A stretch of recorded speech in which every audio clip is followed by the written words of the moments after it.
In the sleepy village of St. Mary's Mead, a single gunshot shatters the calm, felling Magistrate Harold Winthrop in his own chambers. For suspects, his nervous clerk, cold-hearted wife, loyal guard, and secretive cousin each hide motives, woven with greed, betrayal, and revenge. As whispers of bribery and forbidden affairs surface, only Miss Jane Marple, with her keen eyes and quiet wisdom, can unravel the deadly tapestry of secrets to reveal a killer hiding in plain sight. Chapter 1.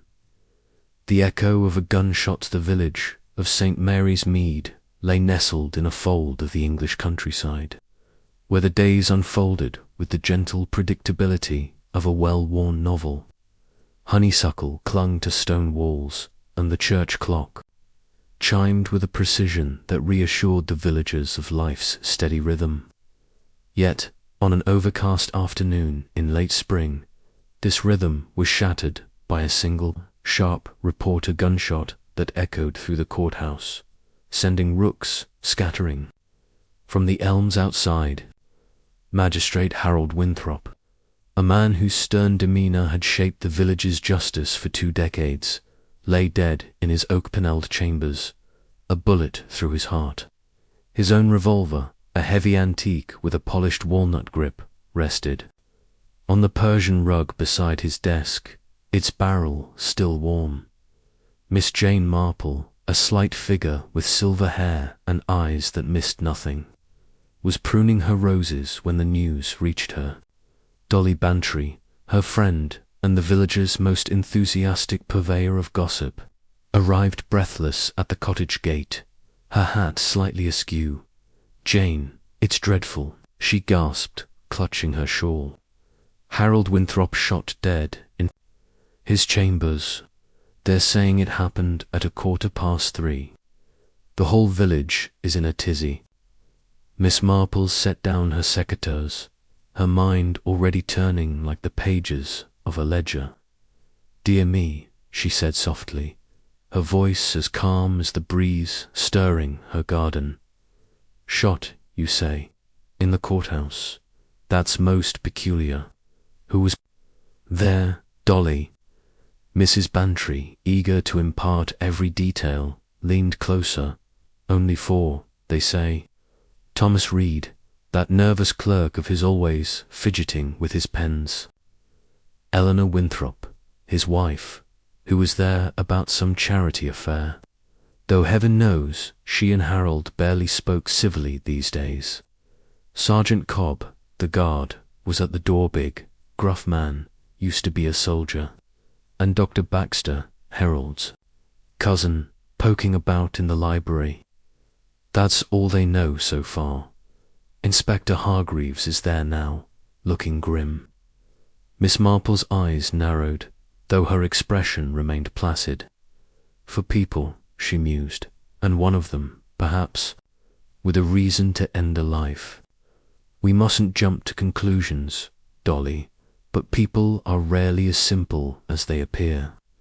She invited Mrs. Bantry inside, where the kettle was already simmering, and began to draw out more details over cups of Earl Grey.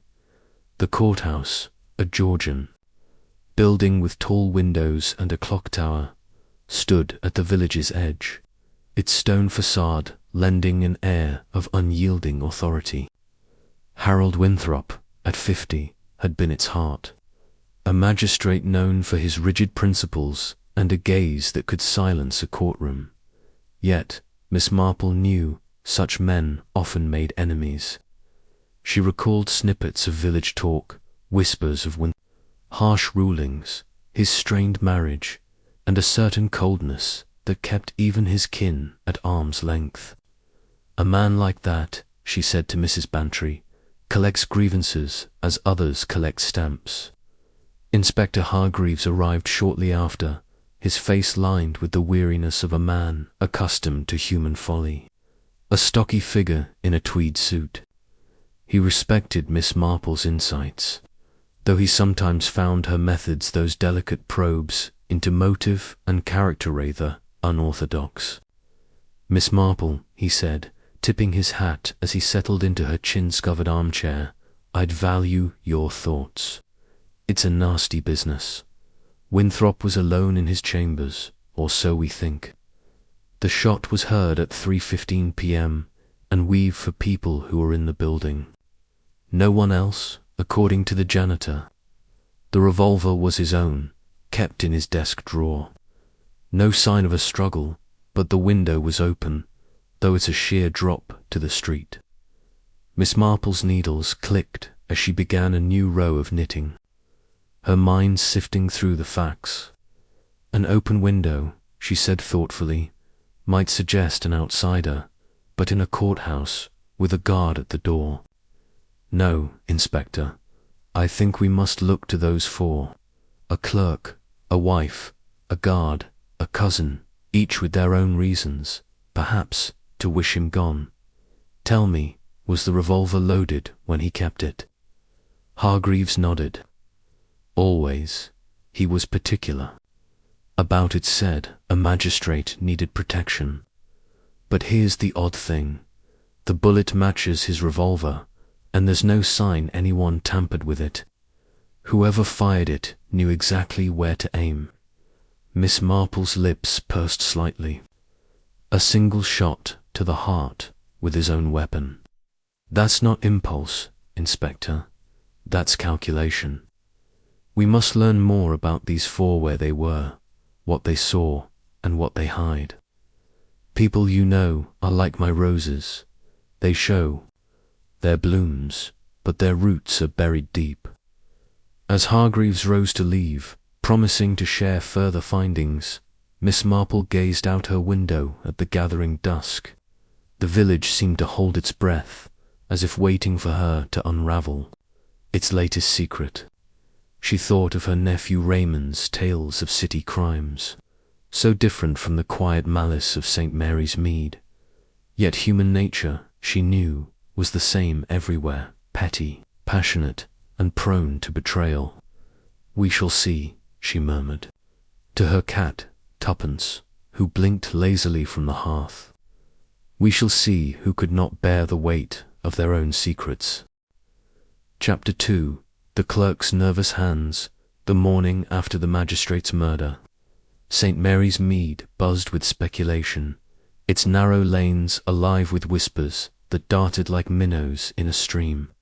The courthouse, usually a place of solemn order, had become a stage for tragedy, and the villagers played their parts with relish, exchanging theories over garden fences and in the dim-lit corners of the Blue Boar Inn. Miss Jane Marple, however, preferred the quiet of her cottage, where she could sift through the facts unclouded by the village's fevered chatter. She sat by her window, her knitting needles clicking in a rhythm as steady as her thoughts, when Inspector Hargreaves telephoned to request her presence at the courthouse. "I'm questioning Thomas Reed, the clerk," he said, his voice gruff with the strain of the case. "He's a jumpy sort, and I'd value your eye, Miss Marple. There's something about him that doesn't sit right." Miss Marple adjusted her shawl, her mind already turning to the young man who had spent 5 years in Harold Winthrop's shadow. Thomas Reed, she recalled, was a figure often seen hurrying through the village with a stack of papers under his arm, his thin frame bent as if carrying a weight heavier than documents.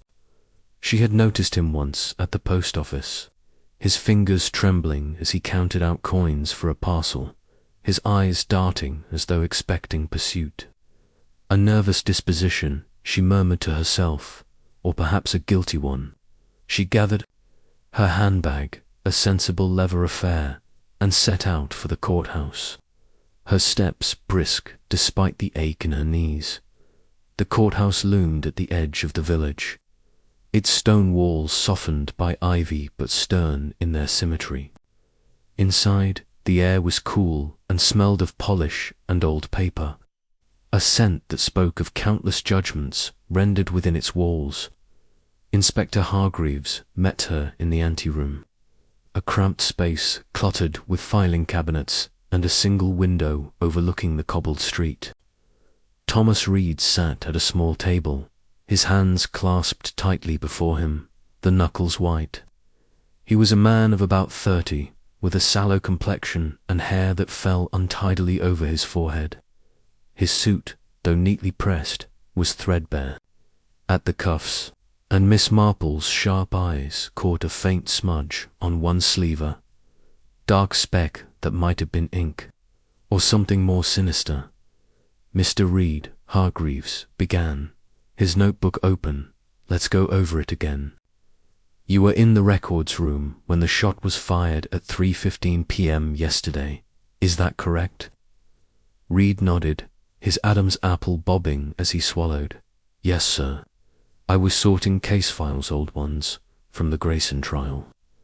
The magistrate wanted them reviewed before the next session. I heard the shot and thought it was a car backfiring at first. Then Sergeant Cobb shouted, and I ran to the chambers. Miss Marple, seated quietly in a corner, observed the young man's hands.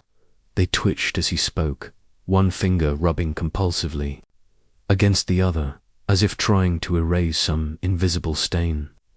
She thought of young Tommy Pierce, a village lad who used to fidget just so when he'd pilfered apples from her garden. And you saw no one else in the corridor? She asked gently, her voice as soft as the rustle of her knitting. Reed's eyes flicked to her, startled, as though he hadn't expected her to speak. No, ma'am, just me in the records room, and Cobb outside the chambers. Mrs. Winthrop had left a few minutes before, and Dr. Baxter was in the library, I suppose. Hargreaves leaned forward, his pen tapping the table. You're certain of the time? Mrs. Winthrop says she left at 3:10. That leaves a 5-minute gap before the shot. Where exactly were you? In the records room, like I said, Reed replied, his voice rising slightly. It's just down the hall from the chambers.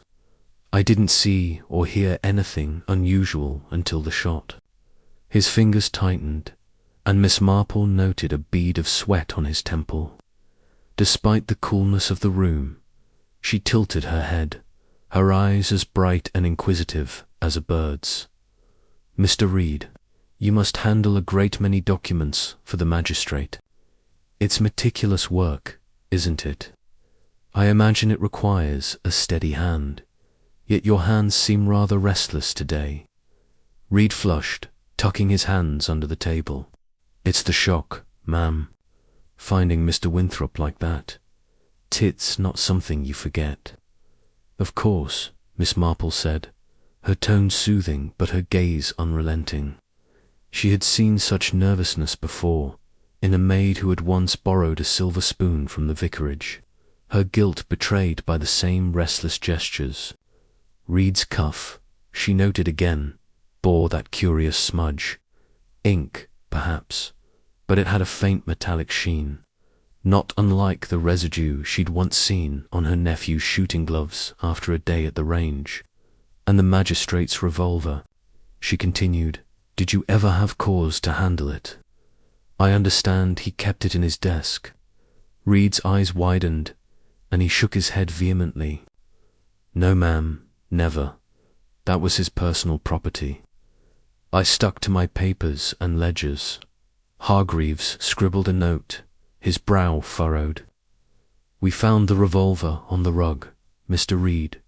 No fingerprints but Winthrop's, though it's been handled recently, oiled and loaded. You're sure you never touched it?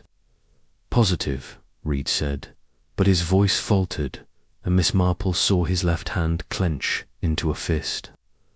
She thought of the village grocer, Mr. Tuttle, who had once sworn he'd never touched a missing crate of apples, yet his apron bore the telltale juice stains. People, she knew, often betrayed themselves in the smallest ways. The inspector excused Reed, who hurried from the room, his steps uneven. Hargreaves turned to Miss Marple, his expression one of mild frustration. He's hiding something, but I can't pin it down. No one saw him leave the records room, and the janitor confirms he was there after the shot. Yet he's jumpy as a cat in a storm. Miss Marple folded her hands in her lap, her knitting set aside for the moment. He is, indeed, nervous, Inspector. And nervous people often have secrets. That smudge on his cuffit's not ink, I think. It reminds me of a time when young Billy Stubbs, the blacksmith's boy, got gunpowder on his shirt after sneaking into his father's shed. A clerk has no business with such a mark, unless he's been near a firearm. Hargreaves raised an eyebrow. Gunpowder, you're sure? Not certain, but it's worth examining. And his manner too quick to deny touching the revolver. I recall a case in the village, years ago, when a young man swore he hadn't been near the church's poor box, yet his pockets jingled with coins. We must look at Mr. Reed's circumstances. A clerk's salary is modest, and I've heard whispers of his debts at the Blue Boar. Desperate men take desperate measures. The inspector nodded, jotting down her suggestion. I'll have his jacket sent for analysis. If there's gunpowder, it's a start. But motive what would push a clerk to murder his employer? Miss Marple's eyes twinkled faintly, though her face remained composed. Power, Inspector, comes in many forms. A magistrate holds sway over lives, but a clerk holds the keys to his secrets every case, every ruling, every letter. If Mr. Reed was tampering with those secrets, perhaps for money, and Mr. Winthrop discovered it. She let the thought hang, like a thread waiting to be woven into place. They moved to the records room, a narrow space lined with shelves of leather-bound files, the air heavy with dust and the faint tank of ink. Miss Marple's gaze swept the room, noting the orderly stacks of papers on Reed's desk, yet one drawer was slightly ajar, as if closed in haste. She pointed it out to Hargreaves, who opened it to reveal a ledger, its pages filled with meticulous entries, case numbers, dates, and sums of money. One entry, dated the day of the murder, caught her eye, a payment of £200, marked only with the initials S.G. Silas Grant, Hargreaves muttered, recognizing the name. A businessman up for trial next week. Fraud. Winthrop was set to rule on it. If Reed was taking bribes to sway the case. Miss Marple nodded, her mind racing. A bribe is a dangerous thing, Inspector. It binds to people in guilt, and when one threatens to break that bond, the other may act to protect himself. Mr. Reed's nerves suggest he fears more than just suspicion. They left the records room, Hargreaves carrying the ledger under his arm. Outside, the village was settling into its evening routine, the church clock tolling 5. Miss Marple paused on the courthouse steps, her eyes lingering on the window of Winthrop's chambers above. The open window, she thought, was a curious detail. Had it been left open by design to suggest an outsider, or was it merely a magistrate's preference for fresh air? She recalled a case in St. Mary's Mead, where a stolen necklace was blamed on a phantom thief. Yet the culprit was a maid who'd left a window ajar to divert suspicion. Inspector, she said, turning to Hargreaves, we must learn more about this Silas Grant. If he was bribing Mr. Reed, he may know something of the magistrate's death, and we must watch Mr. Reed closely. A man with debts and secrets is like a cornered animal. He may run, or he may strike again. Hargreaves tipped his hat, a gesture of respect tinged with amusement. You see things I miss, Miss Marple. I'll have Grant brought in and Reed's jacket tested. But what's your hunch? Is Reed our man? Miss Marple smiled faintly, her eyes distant. A hunch, Inspector, is merely observation dressed in intuition. Mr. Reed is frightened. and frightened men are often guilty of something. But whether he pulled the trigger or merely knows who did remains to be seen.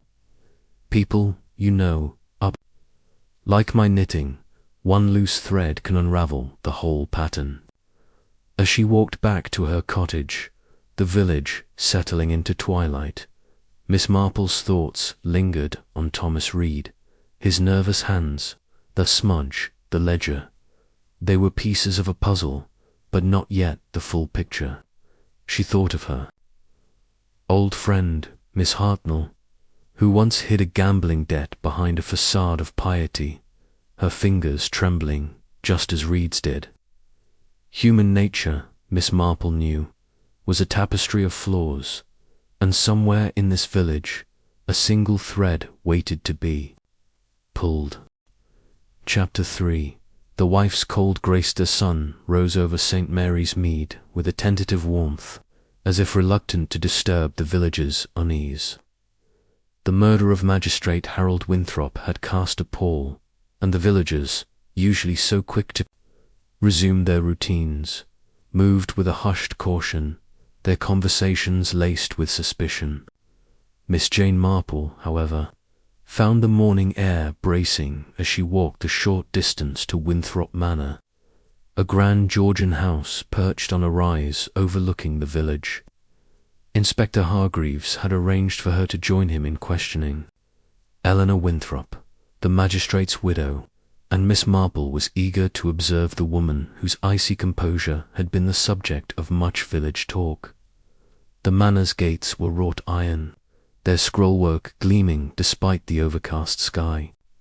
A maid, her eyes red from crying or sleeplessness, led them through a marble-floored hall to a drawing-room where Eleanor Winthrop awaited.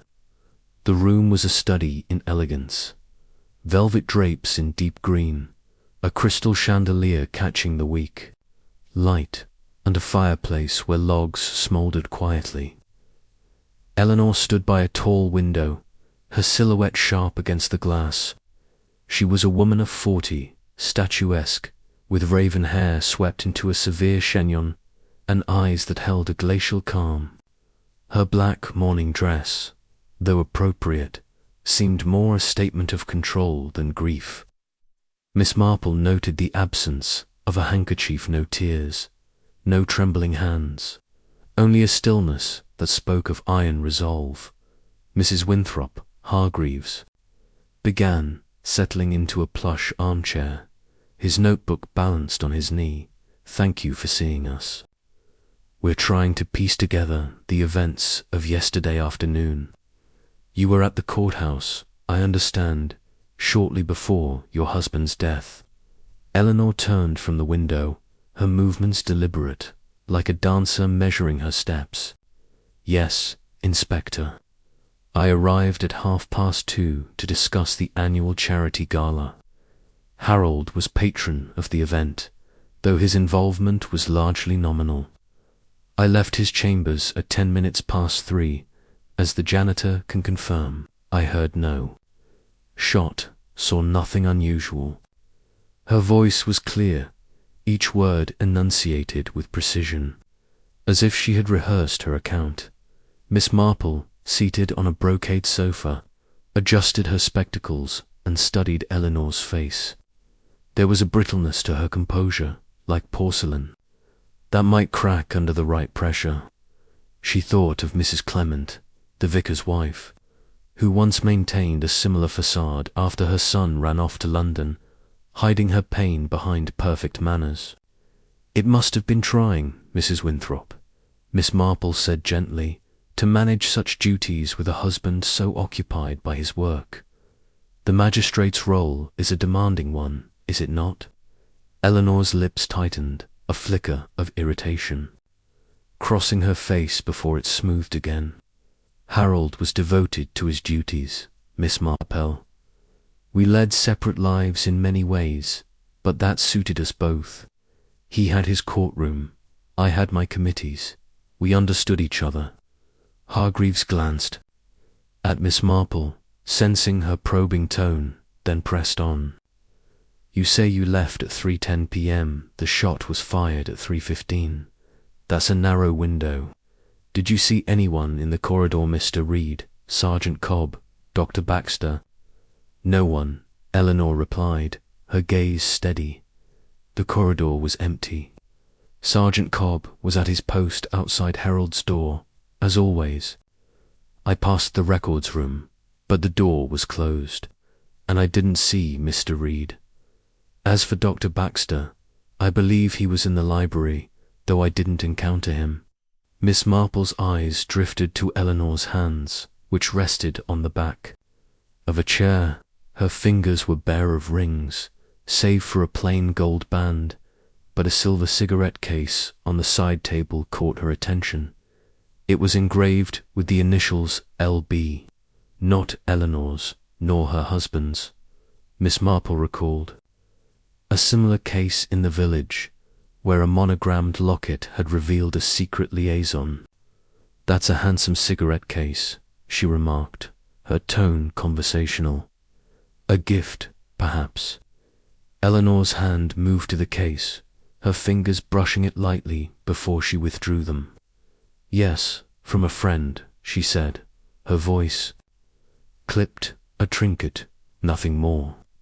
She turned the conversation back to Hargreaves. Inspector, surely you have more pressing matters than my personal effects. Have you found the revolver's owner? Harold kept it in his desk, you know. Hargreaves nodded, his pen scratching notes. The revolver was his, confirmed by the serial number. No fingerprints but his own, though it had been recently fired. You never handled it, Mrs. Winthrop. Never, she said firmly. Harold was particular about his possessions. He kept the revolver loaded, a habit from his younger days in the colonies. I found it foolish, but he insisted it was necessary. Miss Marple tilted her head, her expression one of mild curiosity. A loaded revolver in a desk drawer, unusual for a magistrate's chambers. Did he ever speak of enemies, Mrs. Winthrop? A man in his position must have made some. Eleanor's eyes narrowed slightly, but her voice remained even. Harold was respected, Miss Marple, but not loved. His rulings were strict, and he had no patience for excuses. I'm sure there were those who resented him, defendants, perhaps, or their families, but he never spoke of specific threats, at least not to me. Hargreaves closed his notebook, his brow furrowed. We're looking into his recent cases, particularly one involving Silas Grant, a businessman up for fraud. Did your husband mention him? Eleanor shook her head. Harold rarely discussed his work at home. If this Mr. Grant was a concern, he kept it to himself. As they rose to leave, Miss Marple lingered by the side table, her fingers brushing the cigarette case. Such fine craftsmanship, she murmured, noting Eleanor's quick glance. Initials can be so telling, can't they? They carry stories of their own. She smiled benignly, but her eyes were sharp, and Eleanor's lips pressed into a thin line. Outside, the air was crisp, the village stirring with the day's routines. Hargreaves walked Miss Marple to her gate, his mind clearly on the interview. She's a cool one, he said. No tears, no fuss. Most widows would be in pieces, but she's like a statue. Do you think she's hiding something? Miss Marple paused, her hand on the gate. Oh, undoubtedly, Inspector. Mrs. Winthrop is a woman who guards her emotions as fiercely as a vault. That cigarette case, LB could stand for Lionel Baxter, the magistrate's cousin. If there's a connection there, it might explain her presence at the courthouse. Jealousy, resentment, or even a shared secret could drive a woman to desperate acts. I recall Mrs. Price, a village widow who seemed untouched by her husband's death, until we learned she'd been wronged for years. People, Inspector, wear masks. and Mrs. Winthrop's is particularly well crafted. Hargreaves nodded, his respect for her insight growing. I'll look into this Lionel Baxter angle. And I've sent Reed's jacket for analysis your hunch about the gunpowder might hold. What's your next step, Miss Marple? She smiled, her eyes distant. I shall take tea with Mrs. Bantry and listen to the village talk. Gossip, you know, is like the wind, it carries seeds of truth, even if they're scattered. We must learn more about Eleanor's life, and whether those initials tell a story she'd rather keep buried. As Hargreaves drove off, Miss Marple returned to her cottage, her mind weaving the threads of the case. Eleanor Winthrop's cold grace was a puzzle, but puzzles, she knew, had solutions hidden in their details. The cigarette case, the empty corridor, the loaded revolver, they were pieces waiting to be placed, and she would find their pattern, just as she always did. Chapter 4. The guard's steadfast duty. The afternoon light filtered through the elms of St. Mary's Mead, casting dappled shadows on the courthouse steps where Miss Jane Marple stood, her sensible shoes planted firmly on the worn stone. Village had settled into a restless quiet. The initial shock of Magistrate Harold Winthrop's murder giving way to a hum of speculation that buzzed like bees in a clover patch. Miss Marple, her mind as sharp as the pruning shears she'd left by her roses, had agreed to join Inspector Hargreaves for the questioning of Sergeant Daniel Cobb, the magistrate's guard. Cobb, a man whose military bearing was as much a fixture of the courthouse as its clock tower, awaited them in a small office adjacent to the chambers, its walls lined with faded maps and a single photograph of a younger Cobb in uniform. Hargreaves, his tweed suit slightly rumpled from a morning of inquiries, led the way, his notebook already open. Sergeant Cobb's a steady sort, he said to Miss Marple as they approached. Ex-soldier, served with Winthrop's regiment years ago. Loyal as they come, but there's a rumour he and the magistrate had words recently. I'd like your take on him. Miss Marple nodded, her eyes bright behind her spectacles. Loyalty, Inspector, is a curious thing. It can bind a man to duty, or blind him to fault. I recall young Jimmy Tate, who guarded the vicar's orchard with such devotion he never noticed the apples vanishing under his nose. We shall see what Sergeant Cobb's loyalty conceals. The office was sparse, with a wooden desk, scarred by years of use, and a single chair where Cobb sat, his broad shoulders filling the space like a bulwark. He was a man in his late 40s, his face weathered, a scar tracing his left cheek like a map of some forgotten battle. His uniform was immaculate, the brass buttons gleaming, but Miss Marple's gaze lingered on his boots. One lace was frayed, a small detail that spoke of haste or neglect. He stood as they entered, his posture rigid, but his eyes held a flicker of unease, like a sentry caught off guard. Sergeant Cobb, Hargreaves began, settling into a chair and motioning for Miss Marple to do the same.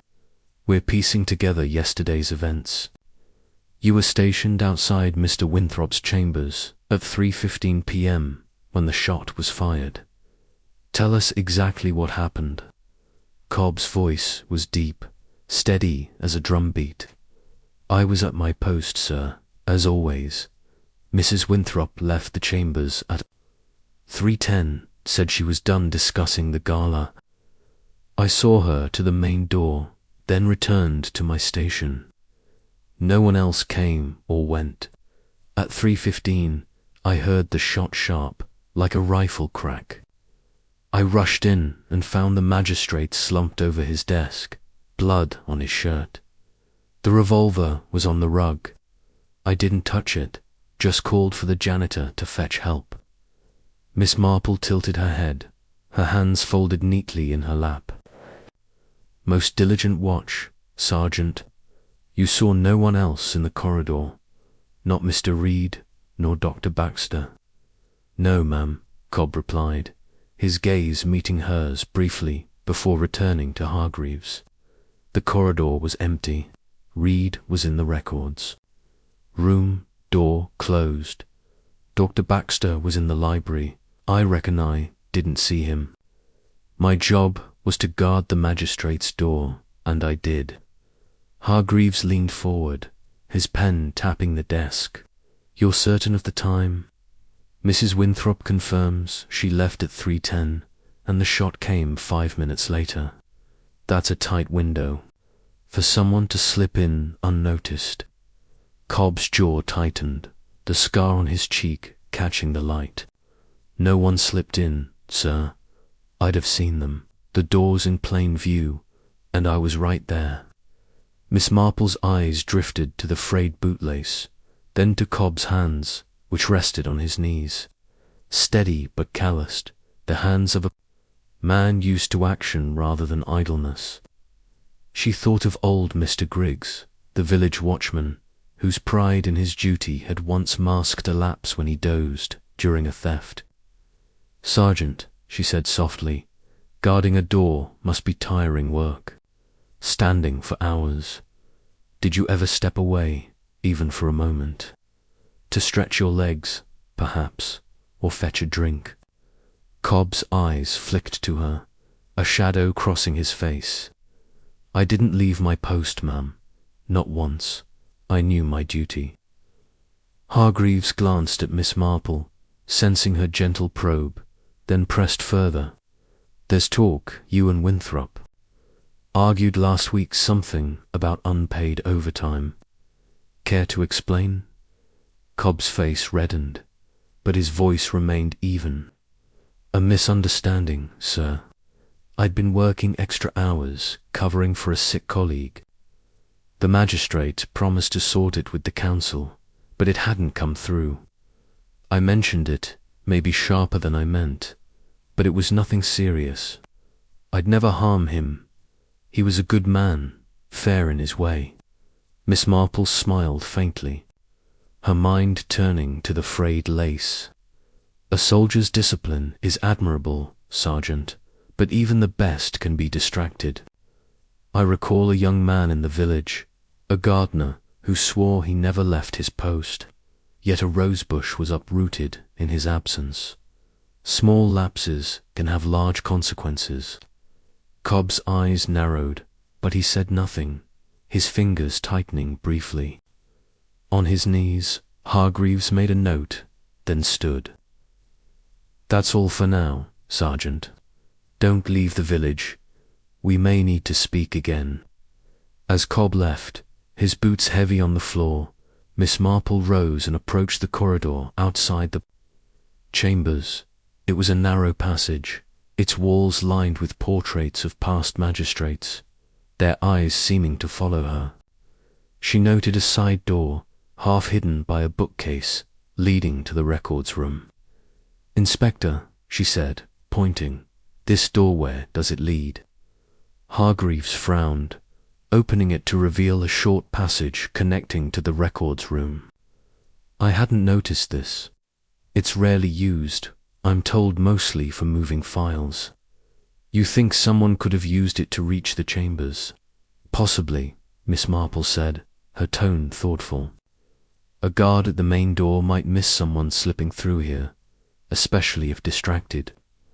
Sergeant Cobb's boots suggest haste perhaps. He wasn't as vigilant as he claims. I recall a case where a maid swore she never left the parlour, yet a side door allowed a thief to slip past. We must ask the janitor if this door was locked. Hargreaves nodded, his respect for her growing. I'll check with the janitor and have the door examined for prints. If Cobb stepped away, even briefly, it opens a window for the killer. Miss Marple's gaze lingered on the corridor, her mind weaving the threads of the case. Cobb's steadfast duty was a shield, but shields could crack. His argument with Winthrop, the frayed lace, the side door, they were clues, small but telling. Like the dropped stitch in her knitting that could unravel a whole row. Loyalty, she murmured, is a noble thing, but it can make a man blind to those he serves. We must learn if Sergeant Cobb's devotion was to the magistrate or to something else entirely. As they left the courthouse, the village clock chimed for its notes carrying over the rooftops. Miss Marple paused, her eyes scanning the street where villagers hurried about their tasks. She thought of Eleanor Winthrop's cigarette case, Thomas Reed's nervous hands, and now Cobb's frayed lace. Each was a piece of the puzzle, and she felt the pattern beginning to form, though its shape remained elusive. "Inspector," she said, "we should speak to the janitor about that side door and perhaps look into Sergeant Cobb's habits. A man's routine, you know, reveals his weaknesses." Hargreaves tipped his hat, a gesture of agreement. "You've a knack for this, Miss Marple. I'll dig into Cobb's movements and that door. What's your next move?" She smiled, her eyes twinkling. "I shall have a word with Mrs. Bantry over tea. The village knows its own, and a guard's. Comings and goings don't go unnoticed. People, Inspector, are like my garden, tend them carefully, and they yield their secrets." As she walked home, the village settling into dusk, Miss Marple's thoughts turned to Sergeant Cobb. His loyalty was a fortress, but even fortresses had hidden gates. She would find them, just as she always did, one quiet observation at a time. Chapter 5. The cousin's hidden past. The morning mist clung to St. Mary's Mead like a delicate veil, softening the edges of the village's stone cottages and lending an air of secrecy to its quiet lanes. Miss Jane Marple, wrapped in a woolen shawl against the chill, made her way to the courthouse, her steps measured but purposeful. The murder of Magistrate Harold Winthrop had woven a web of suspicion that tightened with each passing day, and today's task was to question Dr. Lionel Baxter, the magistrate's cousin, whose presence in the courthouse library at the time of the shooting piqued her curiosity. Inspector Hargreaves had telephoned earlier, his voice tinged with impatience. "Baxter's a slippery one," he'd said. "Says he was buried in books. But I want your take, Miss Marple. You've a way of seeing through people's stories." Miss Marple's mind was already at work, recalling fragments of village gossip about Dr. Baxter, scholarly man with a nervous laugh and a medical practice that never quite flourished. She remembered a conversation at the Women's Institute, where Mrs. Price had mentioned a falling out between Baxter and Winthrop years ago, something about a loan refused. "Bad blood lingers," she murmured to herself, her breath visible in the cool air, like a stain that won't wash out. The courthouse library was a hushed sanctuary of leather-bound volumes and polished oak shelves, its tall windows admitting a pale light that fell in slants across the floor. Dr. Baxter awaited them at a reading table, his slight frame hunched over a medical journal, his spectacles glinting as he looked up. He was a man in his early 50s, with thinning hair and a face lined with the weariness of unfulfilled ambitions. His hands, long and delicate as a pianist's, fidgeted with a pencil, and Miss Marple noted a tremor in his fingers, as if the weight of scrutiny unsettled him. "Dr. Baxter," Hargreaves began, settling into a chair and flipping open his notebook. "You were in the library when the shot was fired at 3:15 p.m. yesterday. Can you walk us through your movements?" Baxter cleared his throat, his laugh a nervous flutter that broke the silence. "Certainly, Inspector. I was researching a case medical malpractice, quite complex. I'd been here since 2 o'clock, going through journals on surgical errors. When I heard the shot, I thought it was a door slamming at first. Then I heard Sergeant Cobb's shout and stayed put until the police arrived." Miss Marple, seated quietly to one side, observed the man's restless hands. The pencil rolled between his fingers, a motion as unconscious as breathing. Yet it reminded her of young Tommy Pierce, who used to twirl a stick when lying about his whereabouts. The library is quite close to the magistrate's chambers, isn't it? She asked, her voice gentle as a summer breeze. Just a corridor away, I believe. Did you see anyone pass by Mrs. Winthrop, perhaps, or Mr. Reed? Baxter's eyes flicked to her, then away, settling on the journal before him. No, ma'am, I was absorbed in my reading. The library door was ajar, but I didn't notice anyone. I tend to lose myself in work. Hargreaves leaned forward, his pen poised. You're sure of that? Mrs. Winthrop left the chambers at 3:10, and the shot came 5 minutes later. You didn't hear voices, footsteps, anything unusual? Nothing, Baxter said, his voice firm but his laugh betraying a nervous edge. Just the shot, then Cobb's shout. I stayed here, as I said. It's not my place to interfere in courthouse matters. Miss Marple's gaze drifted to the journal, its pages opened to an article on heart surgery, but the edges were pristine, uncreased by the handling of a dedicated reader. She thought of Miss Hartnell, who once claimed to be engrossed in a hymn book while gossiping in church, her book untouched beyond the first page. Dr. Baxter, she said, her tone conversational, you and the magistrate were cousins, I understand. Yet I've heard you weren't close. Village talk, you know it, does get about. Was there some disagreement between you? Baxter's fingers tightened on the pencil, and it snapped with a faint crack. He flushed, setting the pieces down. Village talk exaggerates, Miss Marple. Harold and I were distant cousins, yes, but we got on well enough. I asked him for a loan some years back to keep my practice afloat, and he declined. It was a business decision, nothing personal. I held no grudge. Hargreaves raised an eyebrow.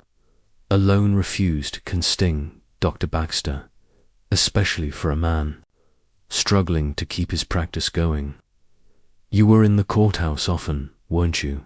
Researching, you say, but close enough to know Winthrop's habits. Baxter's laugh came again, sharper this time. I'm a doctor, inspector, not a schemer. I was here for my work, not to spy on my cousin. If you're suggesting I had reason to harm him, you're mistaken. Miss Marple tilted her head, her eyes bright with quiet scrutiny. No one suggests anything, Dr. Baxter, but a man's past can weigh on him like an old debt unpaid. I recall a gentleman in the village, Mr. Tuttle, who held a grudge for years over a small slight, though he smiled through it. Your practice, has it been difficult, keeping it afloat? Baxter's face tightened, and he adjusted his spectacles, a gesture that seemed to steady him. Medicine is a challenging field, Miss Marple. Patients are few in a small village, and London draws the ambitious. But I manage. Harold's death doesn't change that. Hargreaves closed his notebook, his expression skeptical. We'll need to verify your movements, Dr. Baxter. The library's close to that side door we found near the chambers. If you stepped out, even briefly, it's worth knowing. I didn't leave, Baxter said, his voice rising slightly. I was here, reading. Ask the janitor, he saw me when he swept the corridor earlier. As Hargreaves made a note to check with the janitor, Miss Marple rose and approached the shelves, her fingers brushing the spines of the journals. She noted their order, alphabetical and precise, yet the one on Baxter's table was slightly askew, as if placed there for show.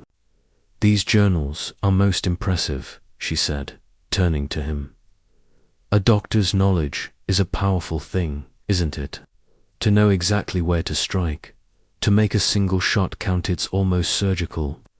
Baxter paled, his hand trembling, as he reached for his satchel. "I don't know what you mean, ma'am. I'm a healer, not a killer." "Of course," Miss Marple said, her smile disarming but her eyes unrelenting. "Yet knowledge can be a burden as well as a gift. We all carry our secrets, Dr. Baxter, and they shape our actions in ways we don't always admit." They left the library, Hargreaves promising to follow up on the janitor's account.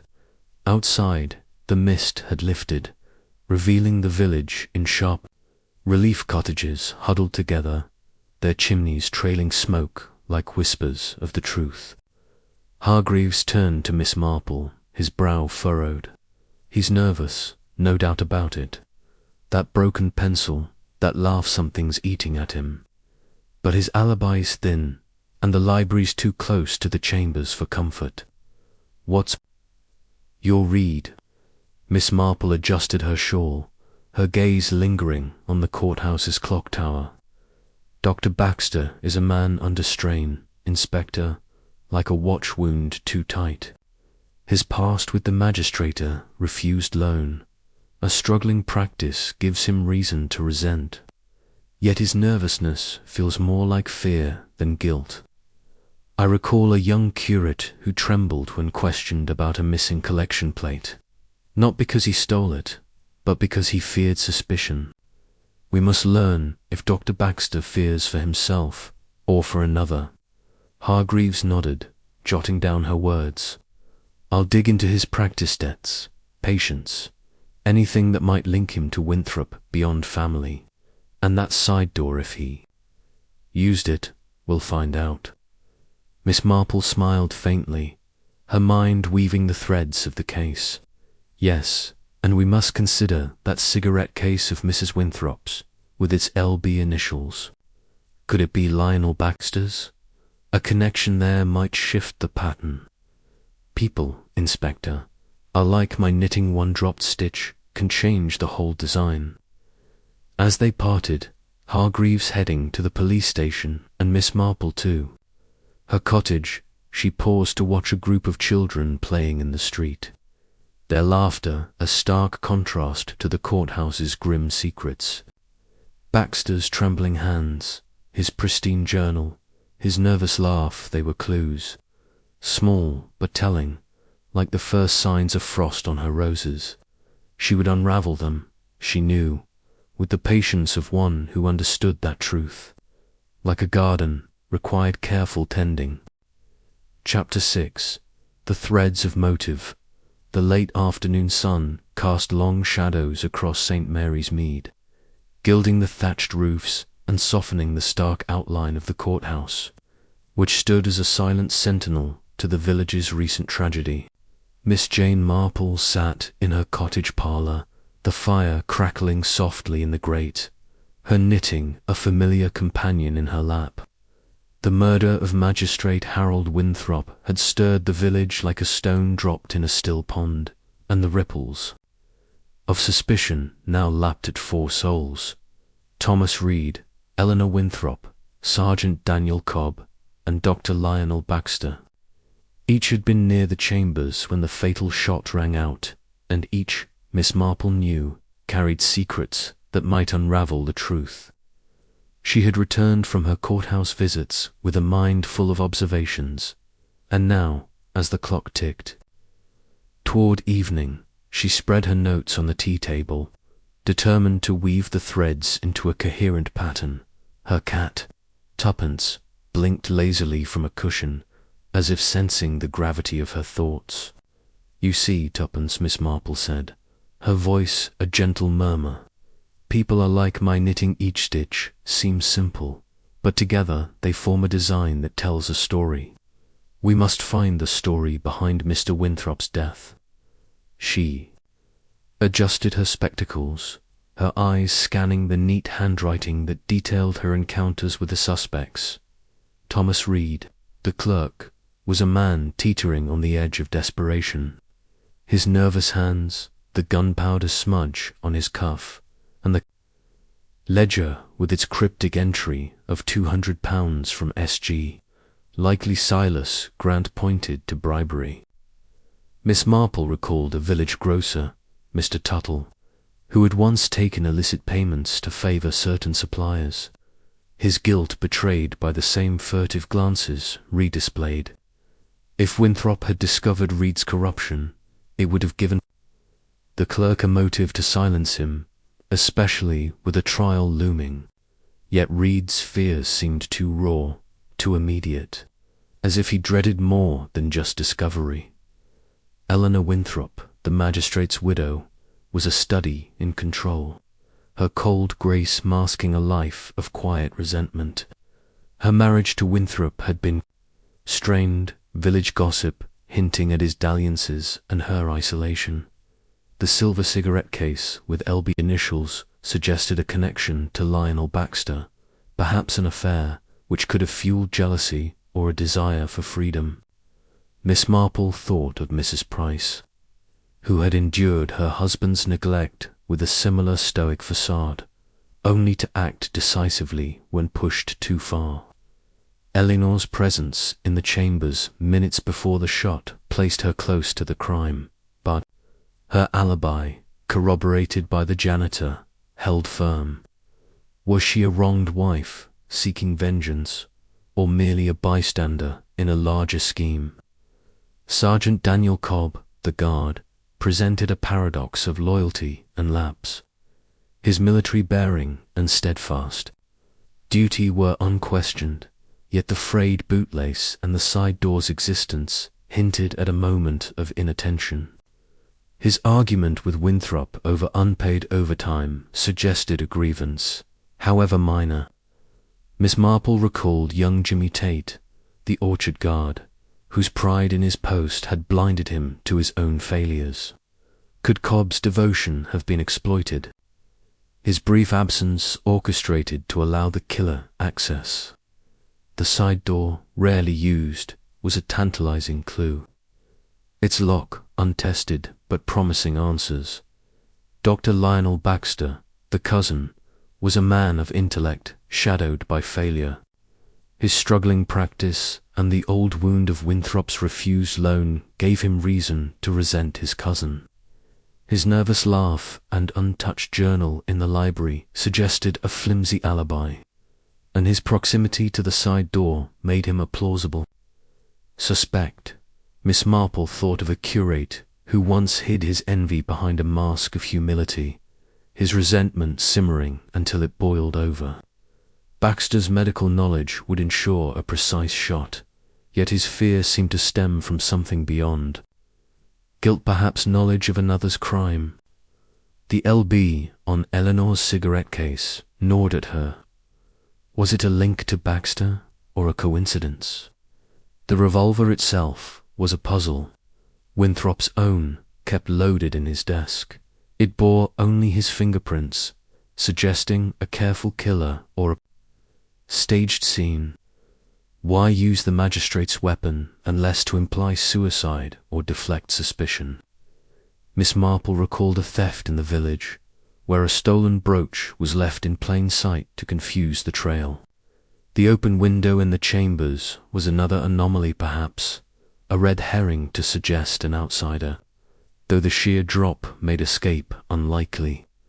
The shot's precision, straight to the heart, spoke of intent, not impulse, and each suspect had the opportunity, if not the obvious means. She set down her notes, her knitting needles clicking as she pondered. For people, tuppence, she said, each with a thread of motive, greed, betrayal, resentment, desperation. But which thread pulls the pattern together? She thought. Of a case years ago where a trusted housekeeper had stolen silver to pay a debt, her loyalty a mask for her crime. Reed's bribery seemed the strongest thread, yet Eleanor's composure, Cobb's lapse, and Baxter's unease wove their own patterns. The ledger's entry, the cigarette case, the side door, the frayed lace, they were stitches in a tapestry, and she needed only to find the right tug to unravel it. The doorbell chimed, breaking her reverie, and Mrs. Dolly Bantry bustled in, her cheeks flushed from the evening chill. "Jane, the village is positively alive with talk," she exclaimed, shedding her coat. "They're saying Thomas Reed was seen at the Blue Boar last week, paying off a debt with a roll of note scan. You imagine? And Mrs. Winthrop's been so cool, not a tear shed, though Mrs. Price swears she saw her arguing with Dr. Baxter at the gala last month. As for Sergeant Cobb, he's been drinking more than usual, or so the barmaid says." Miss Marple poured tea, her mind sifting Dolly's gossip like chaff from wheat. "How interesting," she said, her voice mild. "Mr. Reed's sudden wealth is telling, isn't it? And Mrs. Winthrop's argument with Dr. Baxter. Do you recall what it was about?" Dolly frowned, stirring her tea. "Something about money, I think. Mrs. Price said it was heated, but they stopped when they noticed her. And Cobwell, he's always been a bit gruff, but the barmaid says he's been muttering about fair pay lately." Miss Marple nodded, her eyes bright. "Gossip, Dolly, is like a breeze that carries seeds of truth, even if they're scattered.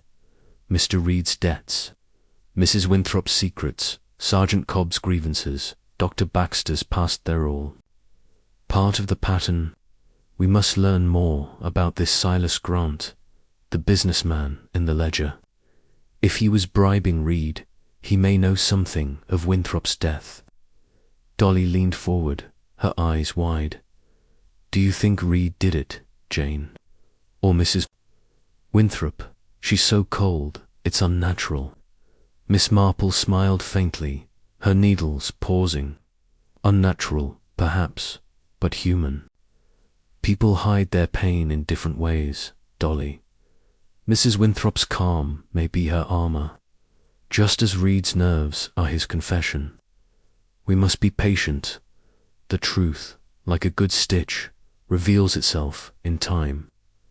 As Dolly chattered on, Miss Marple's thoughts returned to the courthouse. The side door, the revolver, the open window, they were clues waiting to be connected, like the pieces of a quilt. She would speak to Inspector Hargreaves tomorrow, urging him to test the side door's lock and probe Silas Grant's dealings.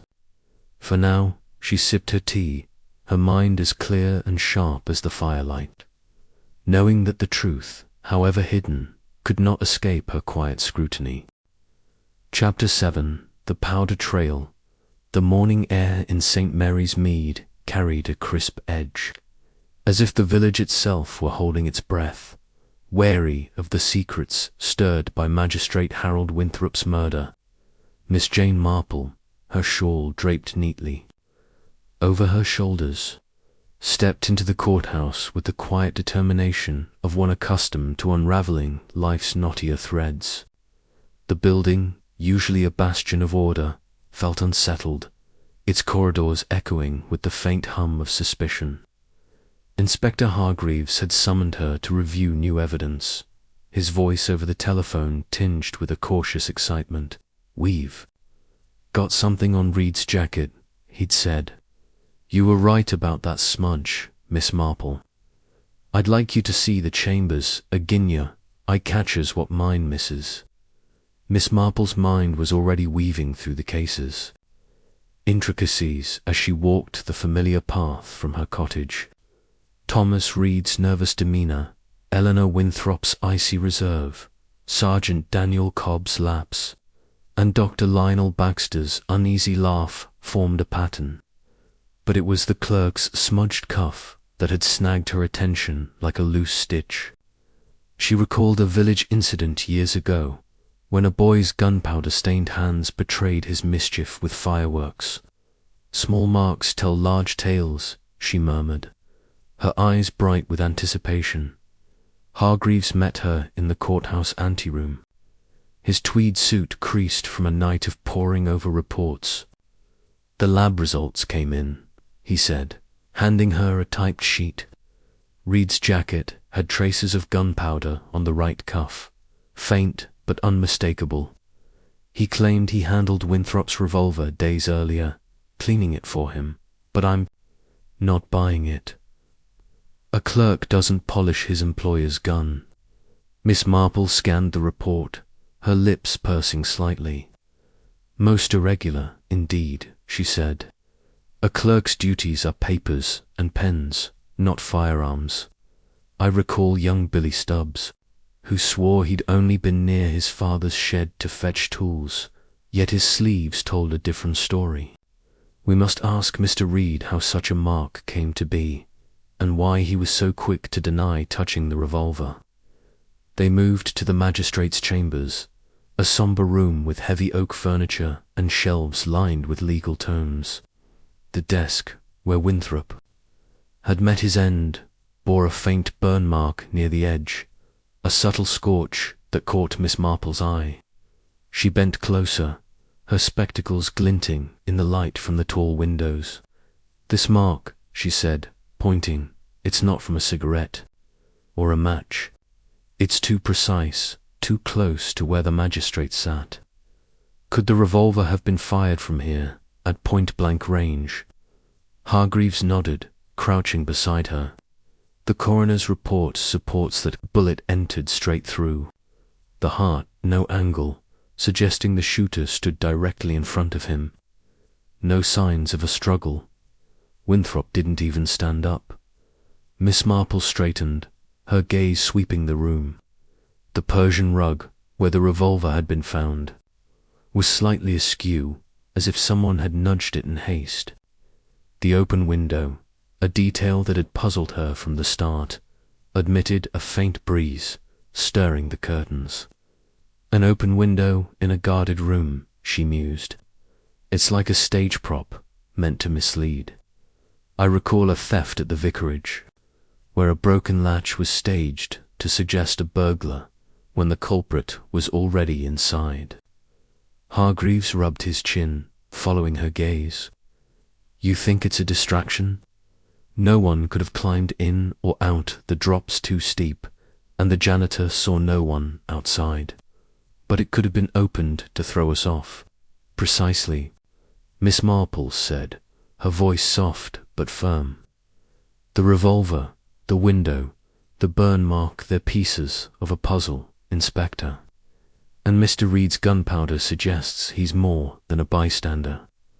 We must confront him, but carefully. A frightened man is like a cornered creature, he'll bolt or bite." They sent for Thomas Reed, who arrived in the anteroom, his sallow face paler than before. His hands, clasped tightly before him, twitched as if itching to flee. Hargreaves wasted no time, holding up the lab report. "Mr. Reed, we found gunpowder on your jacket cuff. You said you handled the magistrate's revolver days ago, but this residue is fresh. Care to explain?" Reed's eyes widened, his fingers digging into his palms. "I don't know how it got there, sir. I did clean the revolver last week, like I said. Mr. Winthrop asked me to. It was dusty, and he liked it kept ready. Maybe some powder lingered."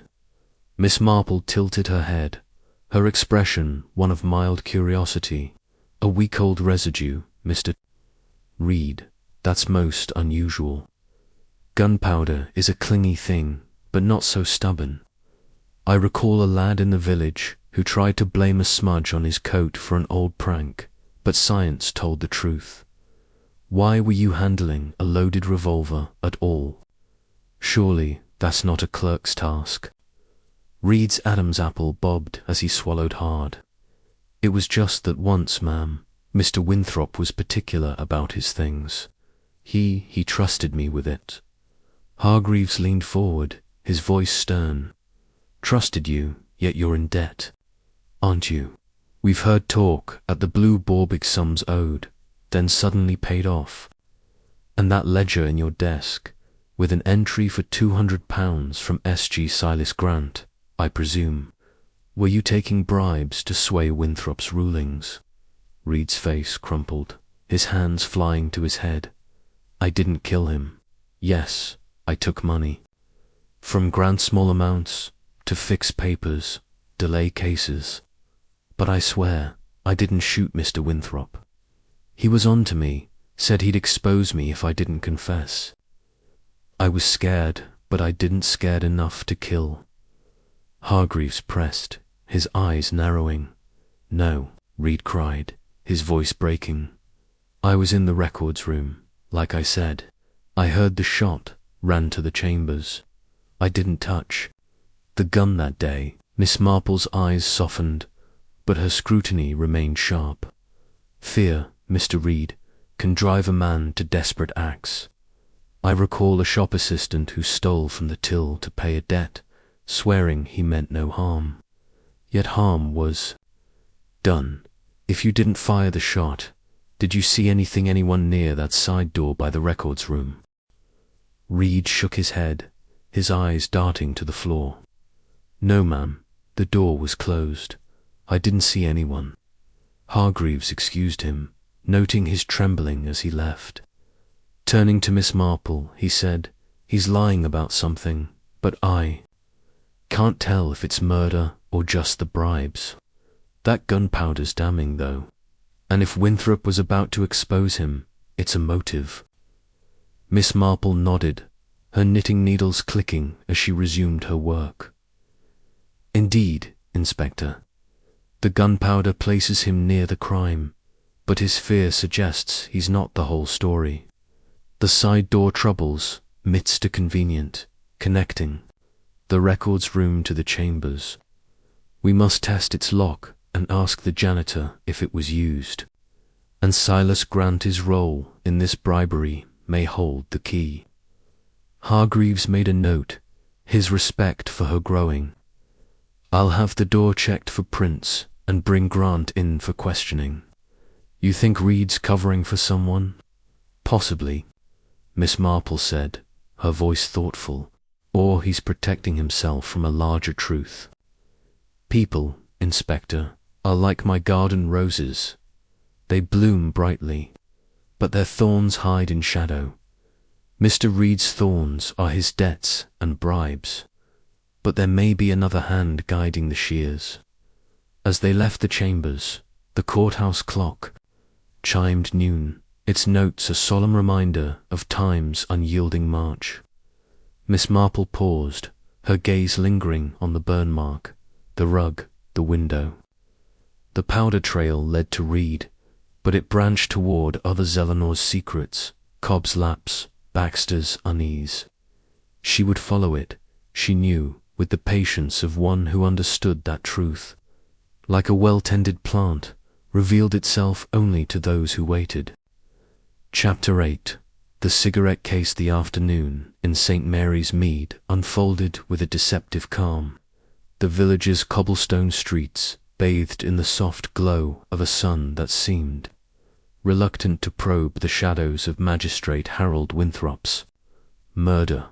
Miss Jane Marple, her mind as nimble as her knitting needles, decided to pursue a thread that had snagged her attention.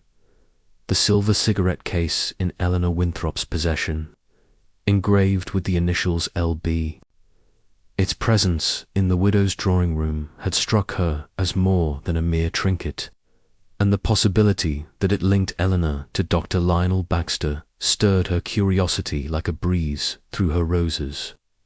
She telephoned Mrs. Dolly Bantry, whose knack for village gossip was as reliable as the church clock, and invited her to tea, intending to glean more about Eleanor's life. But first she would visit Winthrop Manor again, with Inspector Hargreaves' permission to probe the widow's guarded heart. The manor's gate stood open, the gravel drive crunching under Miss Marple's sensible shoes as she approached. The maid, still pale but composed, ushered her into the drawing room, where Eleanor Winthrop sat at a writing desk, penning letters in a hand as precise as her demeanor.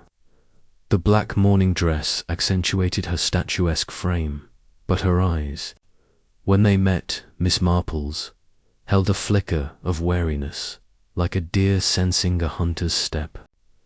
Hargreaves had stayed at the courthouse to oversee the examination of the side door's lock, leaving Miss Marple to conduct this interview alone. a task she relished for its intimacy. Mrs. Winthrop, Miss Marple began, settling onto the brocade sofa with a smile as warm as the fire in the grate. I do hope I'm not intruding. The village is quite unsettled, and I thought a quiet chat might help us understand poor Mr. Winthrop's last moments. You've been so composed, my dear, which is admirable under such strain. Eleanor set down her pen, her movements deliberate. Thank you, Miss Marple. One must carry on, mustn't one? I've told the inspector all I know. I was at the courthouse for the gala, left at 3:10, and heard nothing of the shot. I'm not sure what more I can offer. Miss Marple's eyes softened, but her gaze was as keen as a needle. Of course, my dear, but sometimes the smallest details, overlooked in the moment, come back to us. I couldn't help but admire your cigarette case the other day, so elegant, with those initials, L.B. A gift, you said, from a close friend, perhaps. Hand paused, hovering over the desk, and for a moment her composure wavered, like a curtain stirred by a draught. Yes, a friend, she said, her voice cool but tinged with caution. A keepsake from years ago. I'm not one for smoking, but I keep it for sentiment. Miss Marple tilted her head, her expression one of gentle curiosity. Sentiment is a powerful thing, isn't it? I recall Mrs. Clement, the vicar's wife, who kept a locket from a lost friend, though it caused her such pain to speak of it. L.B., could that be Dr. Lionel Baxter, your husband's cousin? I understand. You've known him some time. Eleanor's lips tightened, and she rose, moving to the window as if to distance herself from the question. Lionel, yes, we're acquainted, as family often are. But the case isn't his. It's from another friend, long gone now. Her fingers brushed the curtain, a restless gesture that belied her calm. Miss Marple nodded, her knitting needles clicking softly as she drew them from her bag. How silly of me to assume. Initials can be so misleading, can't they? Like the monogrammed handkerchief I once found in the village, which led to all sorts of confusion until we traced its owner. Still, Dr. Baxter was at the courthouse that day, in the library. Did you ever speak with him there, perhaps about the gala? No, Eleanor said, her voice sharp now, like a blade cutting through silk. I had no reason to see Lionel. My business was with Harold. I left after our discussion. As I've said, Miss Marple's eyes followed Eleanor's hands, noting their slight tremble. She thought of Miss Hartnell, who had once deflected questions about a missing charity fund with similar curtness, her guilt hidden behind a wall of propriety. Of course, she said, her tone soothing, but a marriage, even a strained one, leaves its marks. Village Toxley, I know, suggests you and Mr. Winthrop weren't always in harmony. It must have been difficult, managing such a public life with private burdens. Eleanor turned, her eyes flashing with a sudden fire. Village talk is idle nonsense. Miss Marple. Harold and I had our differences, as all couples do. He was a man wedded to his work, and I found my own purpose in charity. We understood each other well enough. If you're implying I had reason to harm him, you're mistaken. Miss Marple's smile remained gentle, but her mind was as sharp as ever.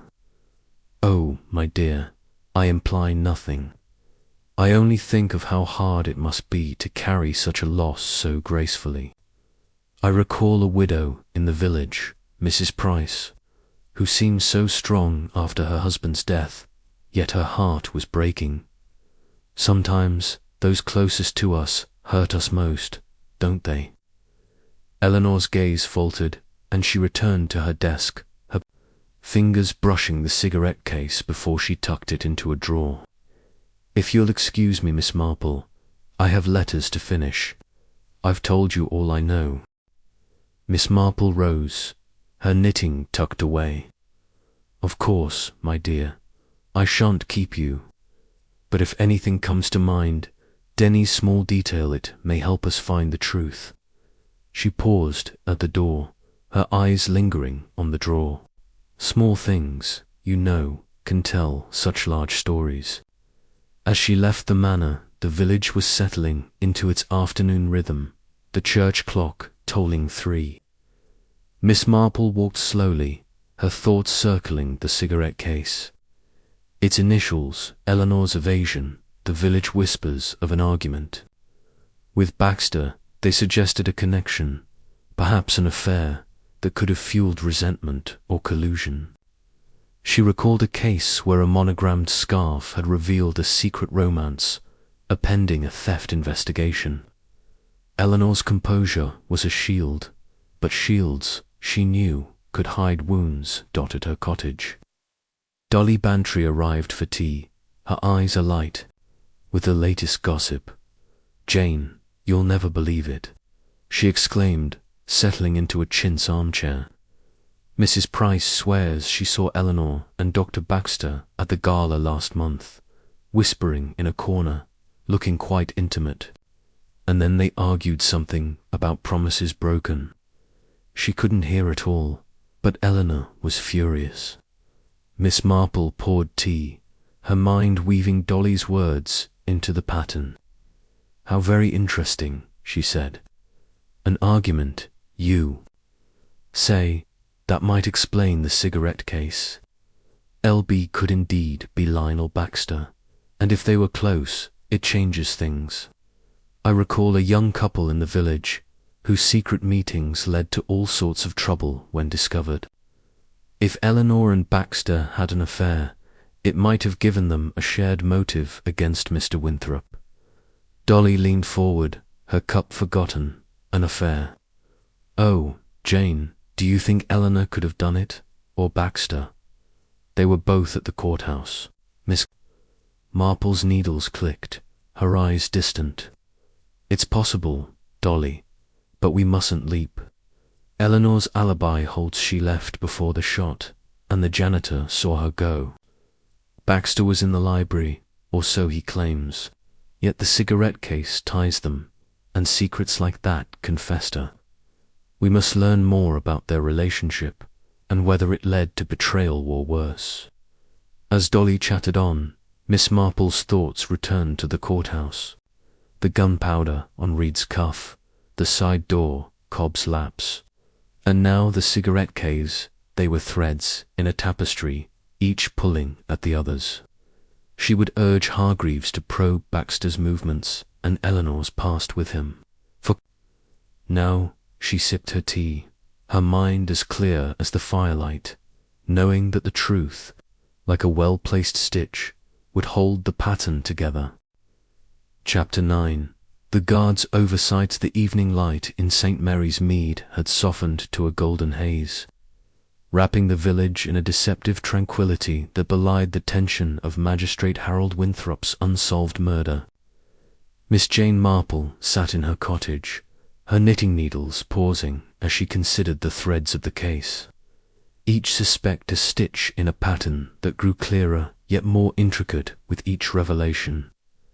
The gunpowder on Thomas Reed's cuff, Eleanor Winthrop's enigmatic cigarette case, Dr. Lionel Baxter's nervous demeanour, and Sergeant Daniel Cobb's steadfast duty all pointed to a truth hidden in plain sight. A telephone call from Inspector Hargreaves interrupted her reverie, his voice crackling with urgency. "Miss Marple, we've got a new lead on Cobb. The janitor's report suggests he wasn't at his post the whole time. Can you meet me at the courthouse? Your insight's been invaluable." Miss Marple adjusted her shawl, her mind already tracing the implications of this lapse. A guard's absence, even momentary, is like a dropped stitch, Inspector, she said softly to herself as she gathered her handbag. It can unravel the entire design.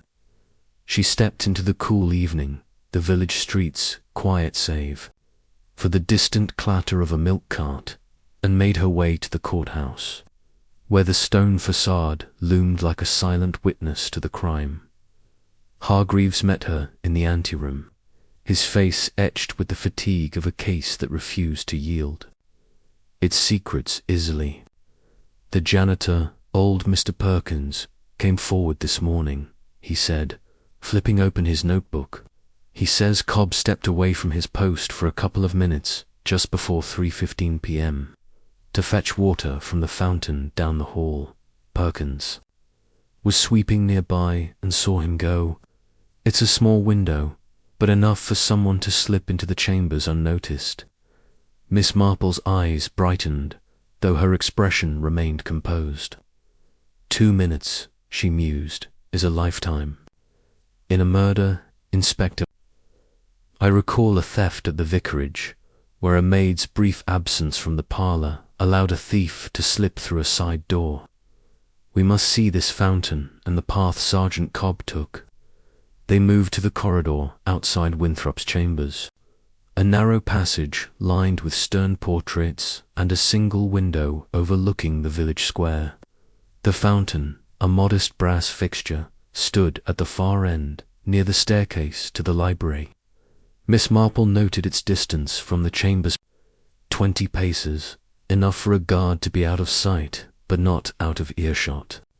The side door, connecting the chambers to the records room, caught her attention again, its unobtrusive presence a silent accomplice in the crime. This door, she said, pointing, is the key, isn't it? If Sergeant Cobb was at the fountain, someone could have used it to reach Mr. Winthrop. Hargreaves nodded, his brow furrowed. We've checked the lock, no signs of tampering, but it's rarely used, so it might have been left unlocked. No prints, either, though the handle's been wiped clean. I'm bringing Cobb in now to explain himself. Sergeant Daniel Cobb entered the anteroom, his burly frame filling the doorway, his uniform as crisp as ever, but his scarred face taut with unease. The frayed bootlace, Miss Marple noted, had been replaced, but the new one was knotted clumsily, a sign of haste. He stood at attention, his eyes fixed on Hargreaves, though they flicked briefly to Miss Marple, as if wary of her quiet scrutiny. Sergeant Cobb, Hargreaves began, his voice firm, you told us you never left your post outside the chambers until the shot at 3:15 p.m., but the janitor says you went to the fountain for water just before. Care to explain? Cobb's jaw tightened, the scar on his cheek standing out like a battle scar.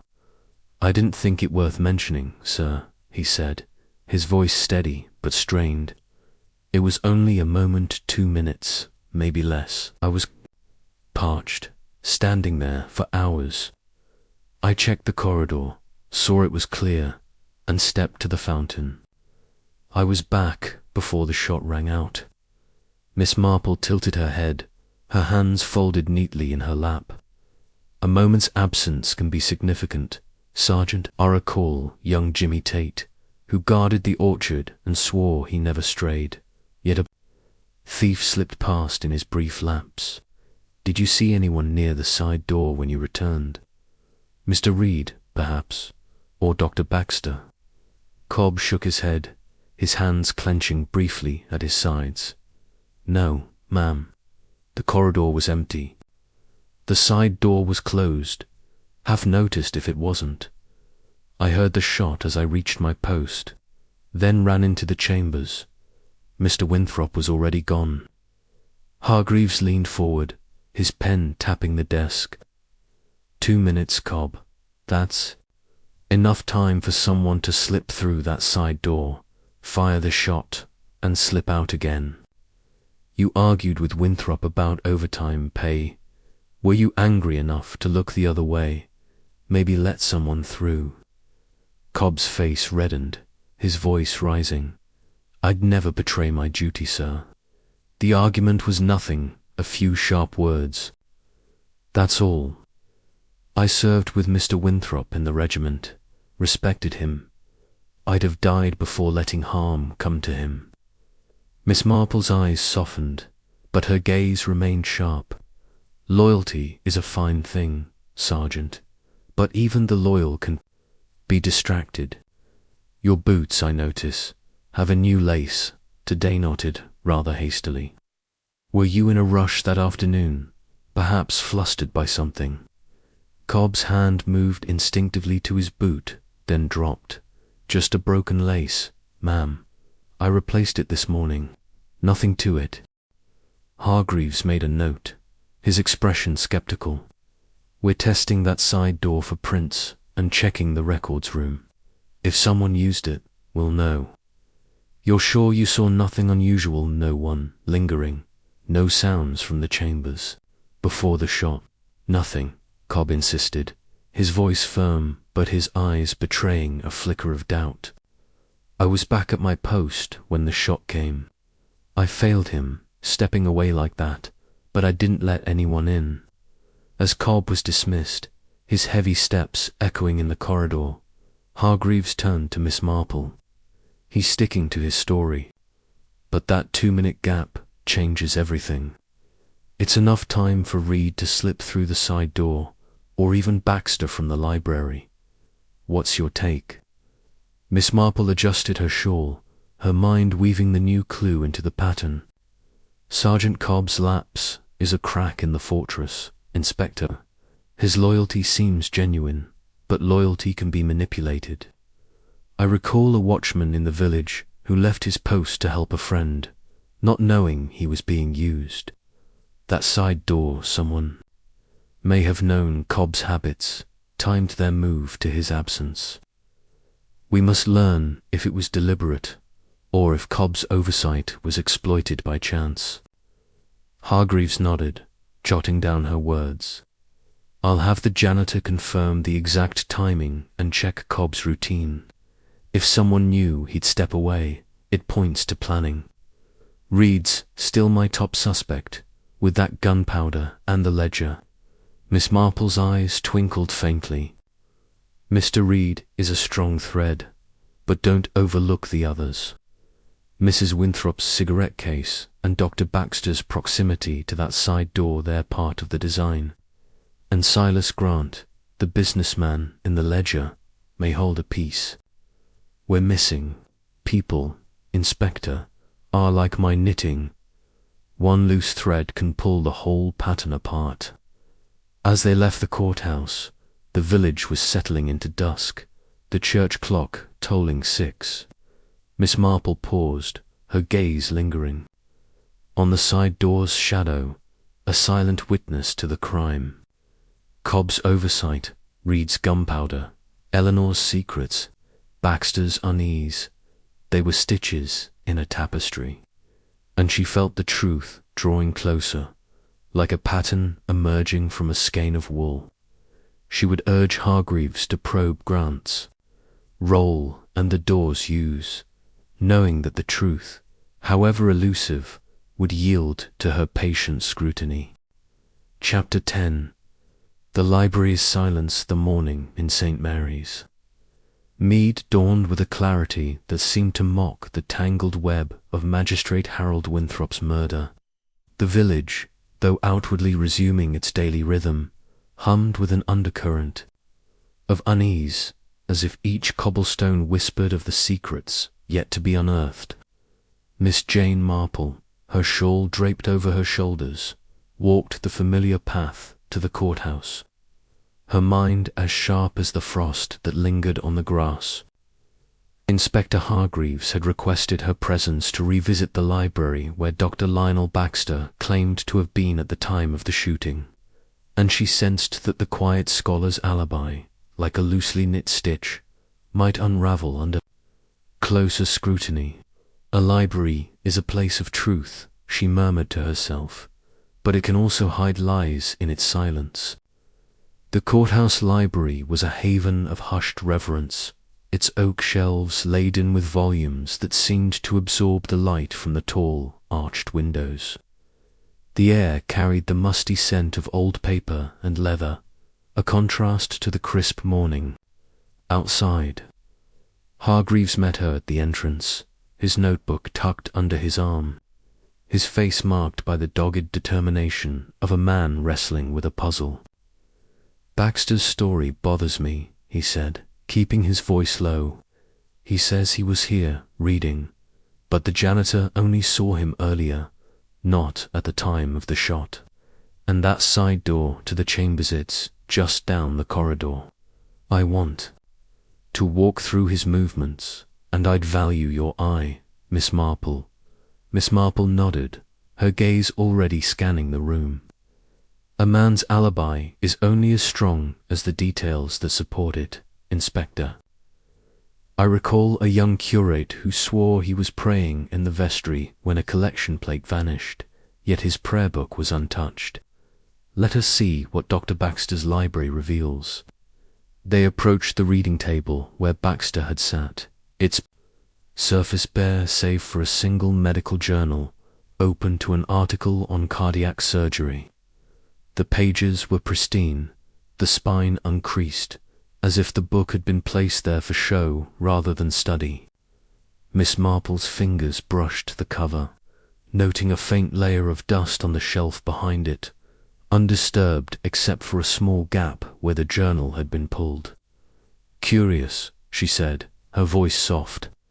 "A man absorbed in research would turn pages, mark passages, yet this journal looks barely touched. It reminds me of Miss Hartnell, who claimed to read her Bible daily, but the pages never wore." Hargreaves frowned, picking up the journal. "You think he wasn't reading? Then what was he doing here?" Miss Marple's eyes roamed the library, settling on a narrow alcove tucked behind a row of shelves, its entrance partially obscured by a heavy curtain. She stepped toward it, her movements deliberate, and parted the curtain to reveal a small space with a single chair and a view of the corridor beyond. "This alcove," she said, "is quite close to the side door we discussed. A man sitting here could see the corridor without being seen, could he not?" Hargreaves peered into the alcove, his brow furrowing. "Close enough to slip out and back without much notice, especially if Cobb was at the fountain. You think Baxter used it to reach the chambers?" "It's possible," Miss Marple replied, her tone thoughtful. "Dr. Baxter's alibi depends on his solitude here, but solitude can be a convenient mask. I recall a gardener in the village who claimed to be weeding alone when a theft occurred, yet his tools were found near the crime. We must ask Dr. Baxter what drew him to this library and why his journal shows so little use." They sent for Baxter, who arrived with a nervous air, his spectacles slipping down his nose as he adjusted them repeatedly. His thin frame seemed to shrink under scrutiny, and his laugh, that sharp fluttery sound, broke the library's silence as he sat. "Inspector, Miss Marple," he said, his voice strained, "I've told you all I know. I was here, reading, when the shot was fired. I don't see what more I can add." Hargreaves opened his notebook, his pen poised. "Let's go over it again. Dr. Baxter, you were in the library from 2 o'clock until after the shot at 3:15 p.m. the janitor saw. You earlier, but not at the time of the murder. Were you here the whole time, or did you step out?" Baxter's fingers twitched, clutching the edge of the table. "I was here, Inspector. I didn't leave. I was deep in my research of surgical errors, a case I'm consulting on. The shot startled me, but I stayed put until I heard Sergeant Cobb's shout." Miss Marple tilted her head, her eyes gentle but piercing. "Research is absorbing work, Dr. Baxter, yet your journal looks hardly read, its pages so neat. I recall a young man in the village who claimed to be studying, but his books were mere props to hide his idleness. Were you perhaps distracted, or did you visit the corridor maybe near that side door?" Baxter's laugh came again, high and brittle. "The side door? No, ma'am, I was here. I didn't notice the corridor or the door. I was focused on my work. Hargreaves leaned forward, his voice firm. The side door's just steps away, Doctor, and we know Cobb was at the fountain for 2 minutes before the shot. That's enough time for someone to slip into the chambers, fire the revolver, and return. Your cousin refused you alone years ago. Did that resentment linger? Enough to act? Baxter's face paled, his hands trembling as he pushed up his spectacles. Resentment? No, Inspector, that's absurd. Harold and I weren't close, but I didn't hate him. I'm a doctor, I save lives, not take them. I was in the library, I swear. Miss Marple's gaze drifted to the alcove, then back to Baxter. A doctor's skill is precise, isn't it? To know the heart's exact place, to aim a single shot, tits, almost like surgery. I recall a chemist in the village who used his knowledge to tamper with the prescription, thinking it untraceable. Your presence here, so near the side door, is a curious coincidence, Dr. Baxter. Baxter's laugh faltered, his eyes darting to the alcove. Coincidence, yes, that's all. I didn't go near the chambers. I couldn't have.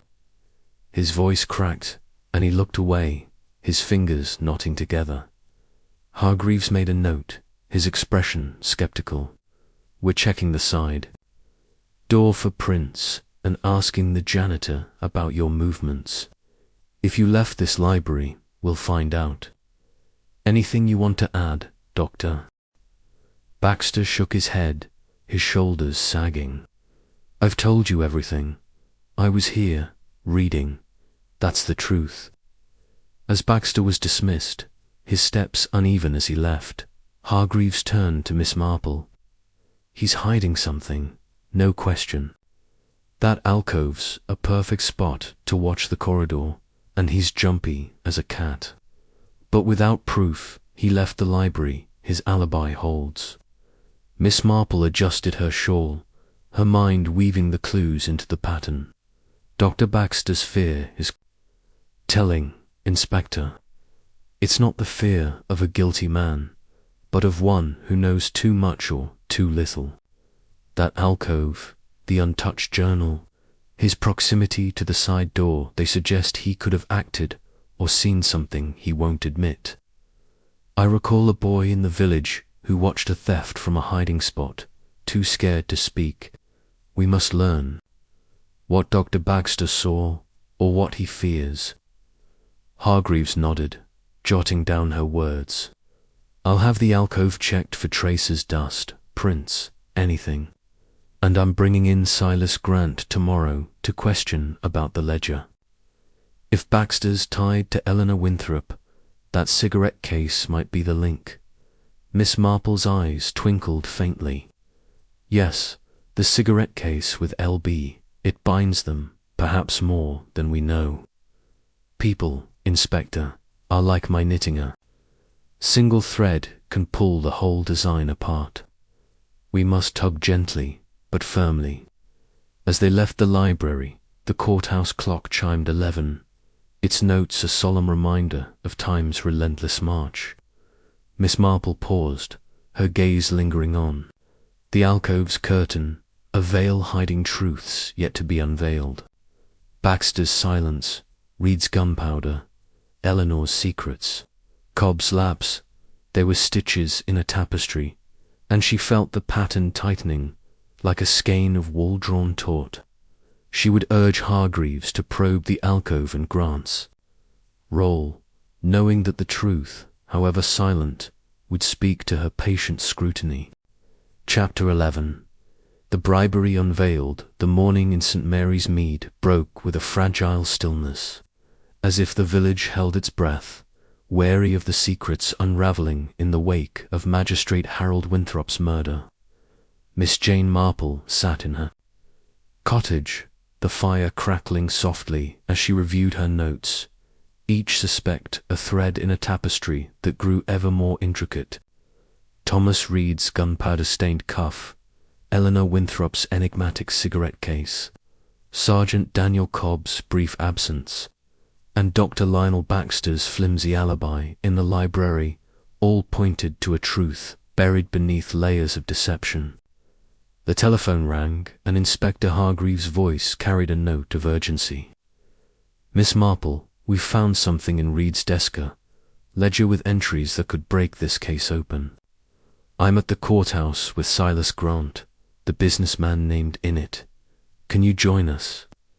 Miss Marple set down her knitting, her eyes bright with anticipation. "A ledger, Inspector, is like a diary. It confesses what its keeper dares not speak. I'll be there directly." She gathered her handbag, her mind already weaving the new clue into the pattern. Recalling a village shopkeeper who hid pilfered funds in a ledger, his guilt plain in the numbers. As she stepped into the crisp air, the church clock told 10, its chimes a reminder that time was narrowing the gap between mystery and truth. The courthouse anteroom was a hive of quiet activity, with constables sorting papers and Hargreaves standing over a desk where a leather-bound ledger lay open. Silas Grant, a stout man in his 50s, with a florid face and a tailored suit, sat stiffly, his eyes darting like a cornered fox. Reed stood nearby, his sallow cheeks paler than ever, his hands twisting together as if to wring out his nerves. Miss Marple took a seat, her presence unobtrusive, but her gaze as sharp as a needle, noting Grant's polished cufflinks and Reed's trembling fingers. Hargreaves held up the ledger, its pages marked with meticulous entries. "Mr. Grant, this was found in Mr. Reed's desk," he said, his voice steady but firm. "It details payments to £100 on the day of the murder. Marked with your initials, SG, you're up for trial next week on fraud charges, with Mr. Winthrop presiding. Were you bribing his clerk to sway the case?" Grant's face flushed deeper, his hands gripping the arms of his chair. "This is outrageous, Inspector. I'm a respectable businessman. I've never bribed anyone. Those initials could mean anything, Samuel Green, Sarah Gibbs. You've no proof it's me." Miss Marple tilted her head, her voice gentle but probing. "Proof, Mr. Grant, often lies in the details. I recall a grocer in the village who denied taking payments for spoiled goods, yet his ledger told the truth. Your trial was a serious matter to Mr. Winthrop, was it not? A man facing ruin might take desperate steps to secure a favorable ruling." Grant's eyes narrowed, but he maintained his bluster. "I trusted the law, Miss Marple. I had no need to bribe anyone. Reed's the one you should be questioning. He's the clerk with access to the files." Hargreaves turned to Reed, whose face was now slick with sweat. "Mr. Reed, you've admitted to taking bribes, but you claim you didn't kill Winthrop. This ledger shows a payment from SG on the day he died. Was Grant your paymaster? And did Winthrop find out, threatening to expose you?" Reed's hands flew to his face, his voice breaking. "I took money, yes, from Mr. Grant. He wanted me to misfile evidence, delay the trial. I needed the cash debts. At the Blue Boar were piling up. But Mr. Winthrop found out that morning. He called me into his chambers, said he'd turn me over to the police unless I confessed. I was terrified, but I didn't shoot him. I was in the records room when the shot came. I swear it." Miss Marple's eyes softened, but her scrutiny remained unrelenting. "Fear, Mr. Reed, can drive a man to extremes. I recall a young man in the village who stole from a shop to pay a debt, thinking it would save him. The gunpowder on your cuff, the side door so near your records room, did you slip through it, perhaps in a moment of panic?" "No," Reed cried, his voice a desperate plea. "I didn't touch the gun that day. I cleaned it a week ago, like I told you. I heard the shot, ran to the chambers, saw Mr. Winthrop dead. I didn't do it." Hargreaves leaned forward, his pen tapping the ledger. "Then who did? Read. You had motive. Winthrop was about to ruin you. The side door was unlocked, and Cobb was at the fountain for 2 minutes. That's enough time for you to act." Reed shook his head, tears welling in his eyes. "I didn't. I don't know who did. Maybe someone else knew about the bribes, used it against me." Miss Marple's gaze shifted to Grant, whose bluster had given way to a tense silence. "Mr. Grant," she said, her tone conversational, "a businessman in your position has much to lose. If Mr. Winthrop suspected bribery, it would jeopardize more than your trial. Did you know of his discovery? Did you take steps to protect yourself?" Grant's jaw tightened, his voice low. "I paid Reed to help my case, yes. But murder, that's madness. I was at my office in town when it happened, asked my secretary. I didn't need Winthrop dead. A delayed trial was enough." Hargreaves made a note, his expression skeptical. "We'll verify your alibi, Mr. Grant. But if Winthrop was onto the bribes, it puts you in a tight spot. You and Reed both had reason to silence him." Miss Marple adjusted her shawl, her mind weaving the new evidence into the pattern. The ledger confirmed Reed's corruption, but his panic suggested he was a pawn, not a mastermind. Grant's involvement added a new thread, yet his alibi, if true, distanced him from the act. She thought of a case in the village where a blackmailer's ledger exposed a network of deceit, but the true culprit was a silent partner. "Inspector," she said softly, "we must check Mr. Grant's alibi and search his office for any correspondence with Mr. Reed, and the side door. Have the prints come back?" Hargreaves nodded. "No prints, wiped clean. The lock was old, likely left unlocked.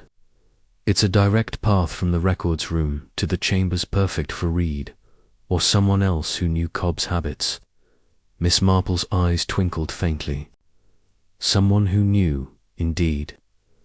I recall a theft where the culprit timed their move to a watchman's tea break. The side door, the gunpowder, Mr. Grant's payments, they point to a plan, not a whim. We must also consider Mrs. Demo, Winthrop and Dr. Baxter. The cigarette case with the initials LB could link them, perhaps more than a casual acquaintance. A secret affair, as you suggested, could provide a motive for either, or both, to act against the magistrate." Miss Marple nodded, her mind racing. "An affair could indeed complicate matters, Inspector. Elinor's composure and Baxter's nervousness might stem from a shared secret. Not necessarily murder, but something that binds them. We need to know more about their connection."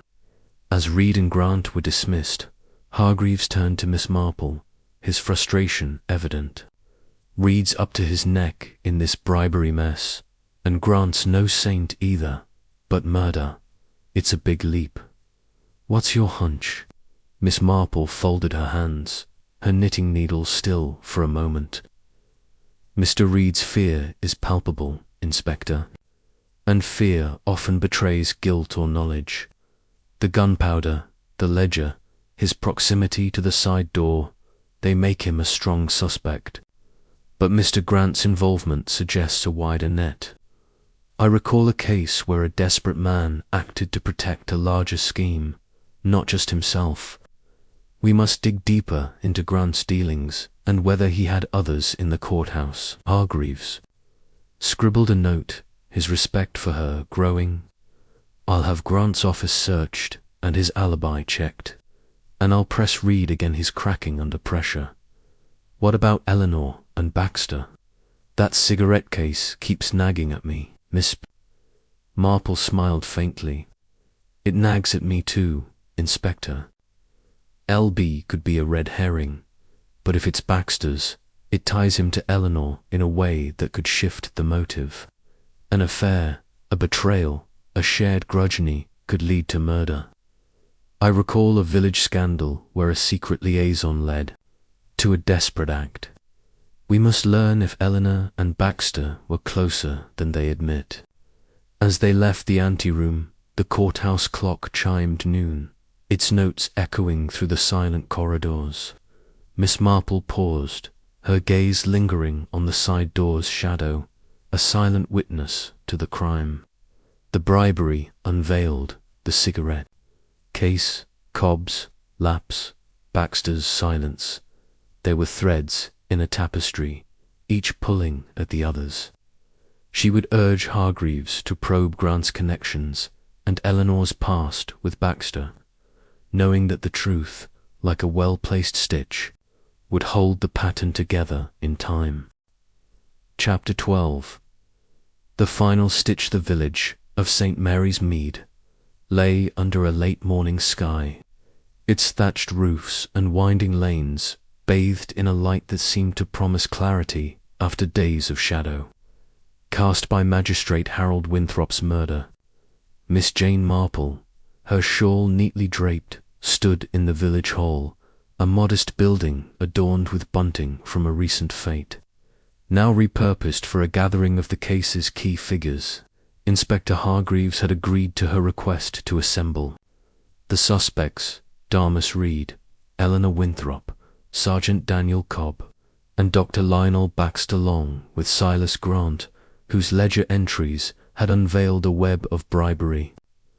The hall's oak-panelled walls and long windows lent a solemn air, as if the village itself awaited the truth. Miss Marple's knitting lay folded in her bag, her mind as sharp as the needles she wielded, ready to weave the final threads of the case into a coherent pattern. Hargreaves stood beside her, his notebook tucked away, his face a mix of skepticism and trust in her method. "I hope you're right about this, Miss Marple," he murmured. "Reed's gunpowder, the ledger, the side door, it's a lot, but tying it all together in front of them, that's a bold move." Miss Marple's eyes twinkled, her voice soft but firm. "Boldness, Inspector, is sometimes needed to unravel a knot. I recall a village meeting where a thief was caught by laying out the evidence before all, their reactions betraying them. People, you see, cannot hide their truths when confronted with the whole pattern." The suspects filed in, their faces a study in contrasts, red, pale and twitching, his hands knotted together. Eleanor, statuesque in black, her icy composure. A shield, Cobb, rigid as a soldier, his scar stark against his flushed skin. Baxter, his spectacles slipping as he fidgeted, and Grant, his florid face set in a scowl of defiance. They sat in a semicircle, the village hall's chairs creaking under their weight. As villagers, Mrs. Bantry among them, filled the back rows. Their whispers, a soft hum like bees in a clover patch. Miss Marple stepped forward, her presence unassuming, yet commanding, like a quiet stream that carves a valley. "Good morning," she began, her voice clear and gentle. "We are here to find justice for Mr. Harold Winthrop, a man struck down in his prime by a single, deliberate shot. The truth, like my knitting, lies in the pattern formed by many threads. Each of you holds one, and together they tell a story." She turned to Reed, whose eyes darted to the floor. "Mr. Reed, you were the magistrate's clerk, trusted with his papers, yet you betrayed that trust. The ledger in your desk, marked with payments from Mr. Grant, shows you took bribes to tamper with cases.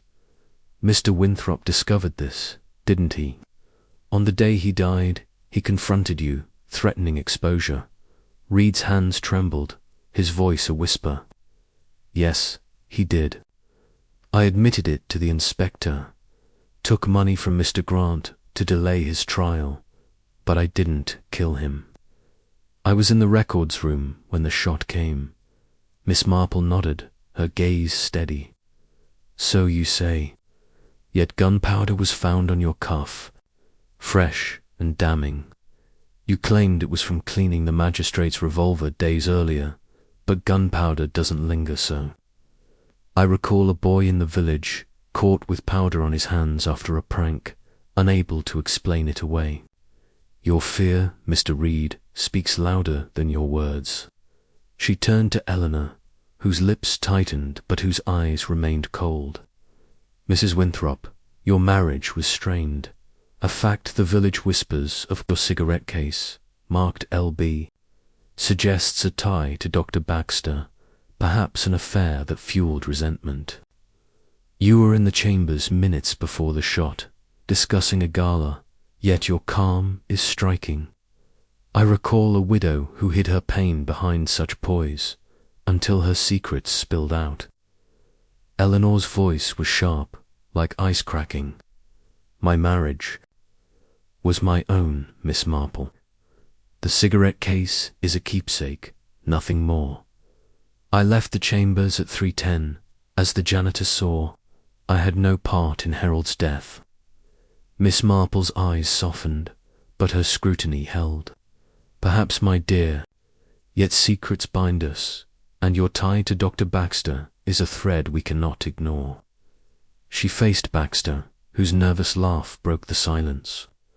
Dr. Baxter, you were in the library, steps from the side door to the chambers. Your journal was untouched. Your alibi weak. A doctor knows the heart's precise place, and your past with Mr. Winthrop refused. Lowen gave you cause for bitterness. Were you watching from the alcove, perhaps seeing more than you admit? Baxter's spectacles slipped, his hands shaking. I was reading, Miss Marple. I didn't leave the library. I had no reason to harm Harold. While Poirel was years ago, forgotten. Miss Marple turned to Cobb, his posture rigid, but his eyes uneasy. Sergeant Cobb, your loyalty to Mr. Winthrop was steadfast, yet you left your post for 2 minutes to fetch water, a lapse that opened a window for the killer. Your frayed bootlace, replaced in haste, suggests distraction. I recall a watchman who stepped away, unaware his absence allowed a theft. Cobb's voice was gruff, his scar vivid. I failed my duty, ma'am, and I'll carry that shame. But I didn't let anyone through. I was back when the shot came. Finally, she addressed Grant, whose scowl deepened. Mr. Grant, your bribes. To Mr. Reed ensured your trial's delay, but when Mr. Winthrop learned of it, your future was at risk. Your alibi places you in town, but money buys silence, doesn't it? I recall a merchant who paid others to cover his misdeeds. Grant's voice boomed. I paid Reed, yes, but I was miles away when Winthrop died. Check my secretary's log, I'm no murderer. Miss Marple paused, her gaze sweeping the room, her voice rising with quiet authority. Each of you had reason to wish Mr. Winthrop gone: greed, betrayal, resentment, fear. But the truth lies in the details. The revolver system, taken from his desk, bore only his fingerprints, suggesting a careful killer. The side door, wiped clean, was unlocked, a silent path from the records room to the chambers. The burn mark on the desk, the open window, the gunpowder on Mr. Reed's cuff, they point to a plan, not a whim. She turned to Reed, her eyes piercing. Mr. Reed, you shot Mr. Winthrop to silence his threat of exposure. You knew his revolver was in the desk, loaded, as he always kept it. When Sergeant Cobb stepped to the fountain, you saw your chance. You slipped through the side door, fired the fatal shot, and returned to the records room, dropping the revolver to suggest suicide. The open window was your misdirection, meant to hint at an outsider, but the sheer drop betrayed you. your gunpowder stained. Cuff, your panic, they confess what your words deny. Reed's face crumpled, his body collapsing into the chair as if the weight of truth crushed him. I didn't mean to, he sobbed, his voice raw. He was going to ruin me, my debts, my life. I took the gun just to scare him, but he lunged and it went off. I didn't mean to kill him. The hall fell silent, the villagers' whispers. Stilled, Eleanor's composure cracked, a single tear escaping her eye. Baxter's nervous laugh ceased, his face pale with relief or fear. Cobb's shoulders sagged, guilt at his lapse etched in his scar. Grant's bluster faded, his eyes wide, with the realization of his role in the chain of events. Hargreaves stepped forward, his voice steady. Thomas Reed, you're under arrest for the murder of Harold Winthrop. We'll take your statement at the station.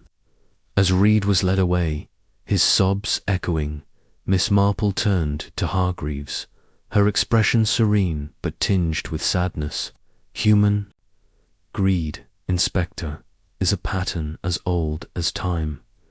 Mr. Reed wove his own trap, stitch by stitch, and could not escape it. Hargreaves tipped his hat, his respect unmistakable. You saw it all, Miss Marple, the threads we missed. The cigarette case, Cobb's absence, Baxter's nerves. They clouded the truth, but you cut through. Miss Marple smiled faintly, her eyes distant. Truth, Inspector, is like my knitting. It takes patience to see the pattern, but once seen, it holds fast. Now I think I shall return to my roses. They need tending, and they keep no secrets. As she left the hall, the village settling into a hush of resolution, Miss Marple felt the weight of the case lift, like a skein of wool unknotted. At last, the truth had been found, and St. Mary's Mead could breathe again, its pattern restored by her quiet, unrelenting scrutiny.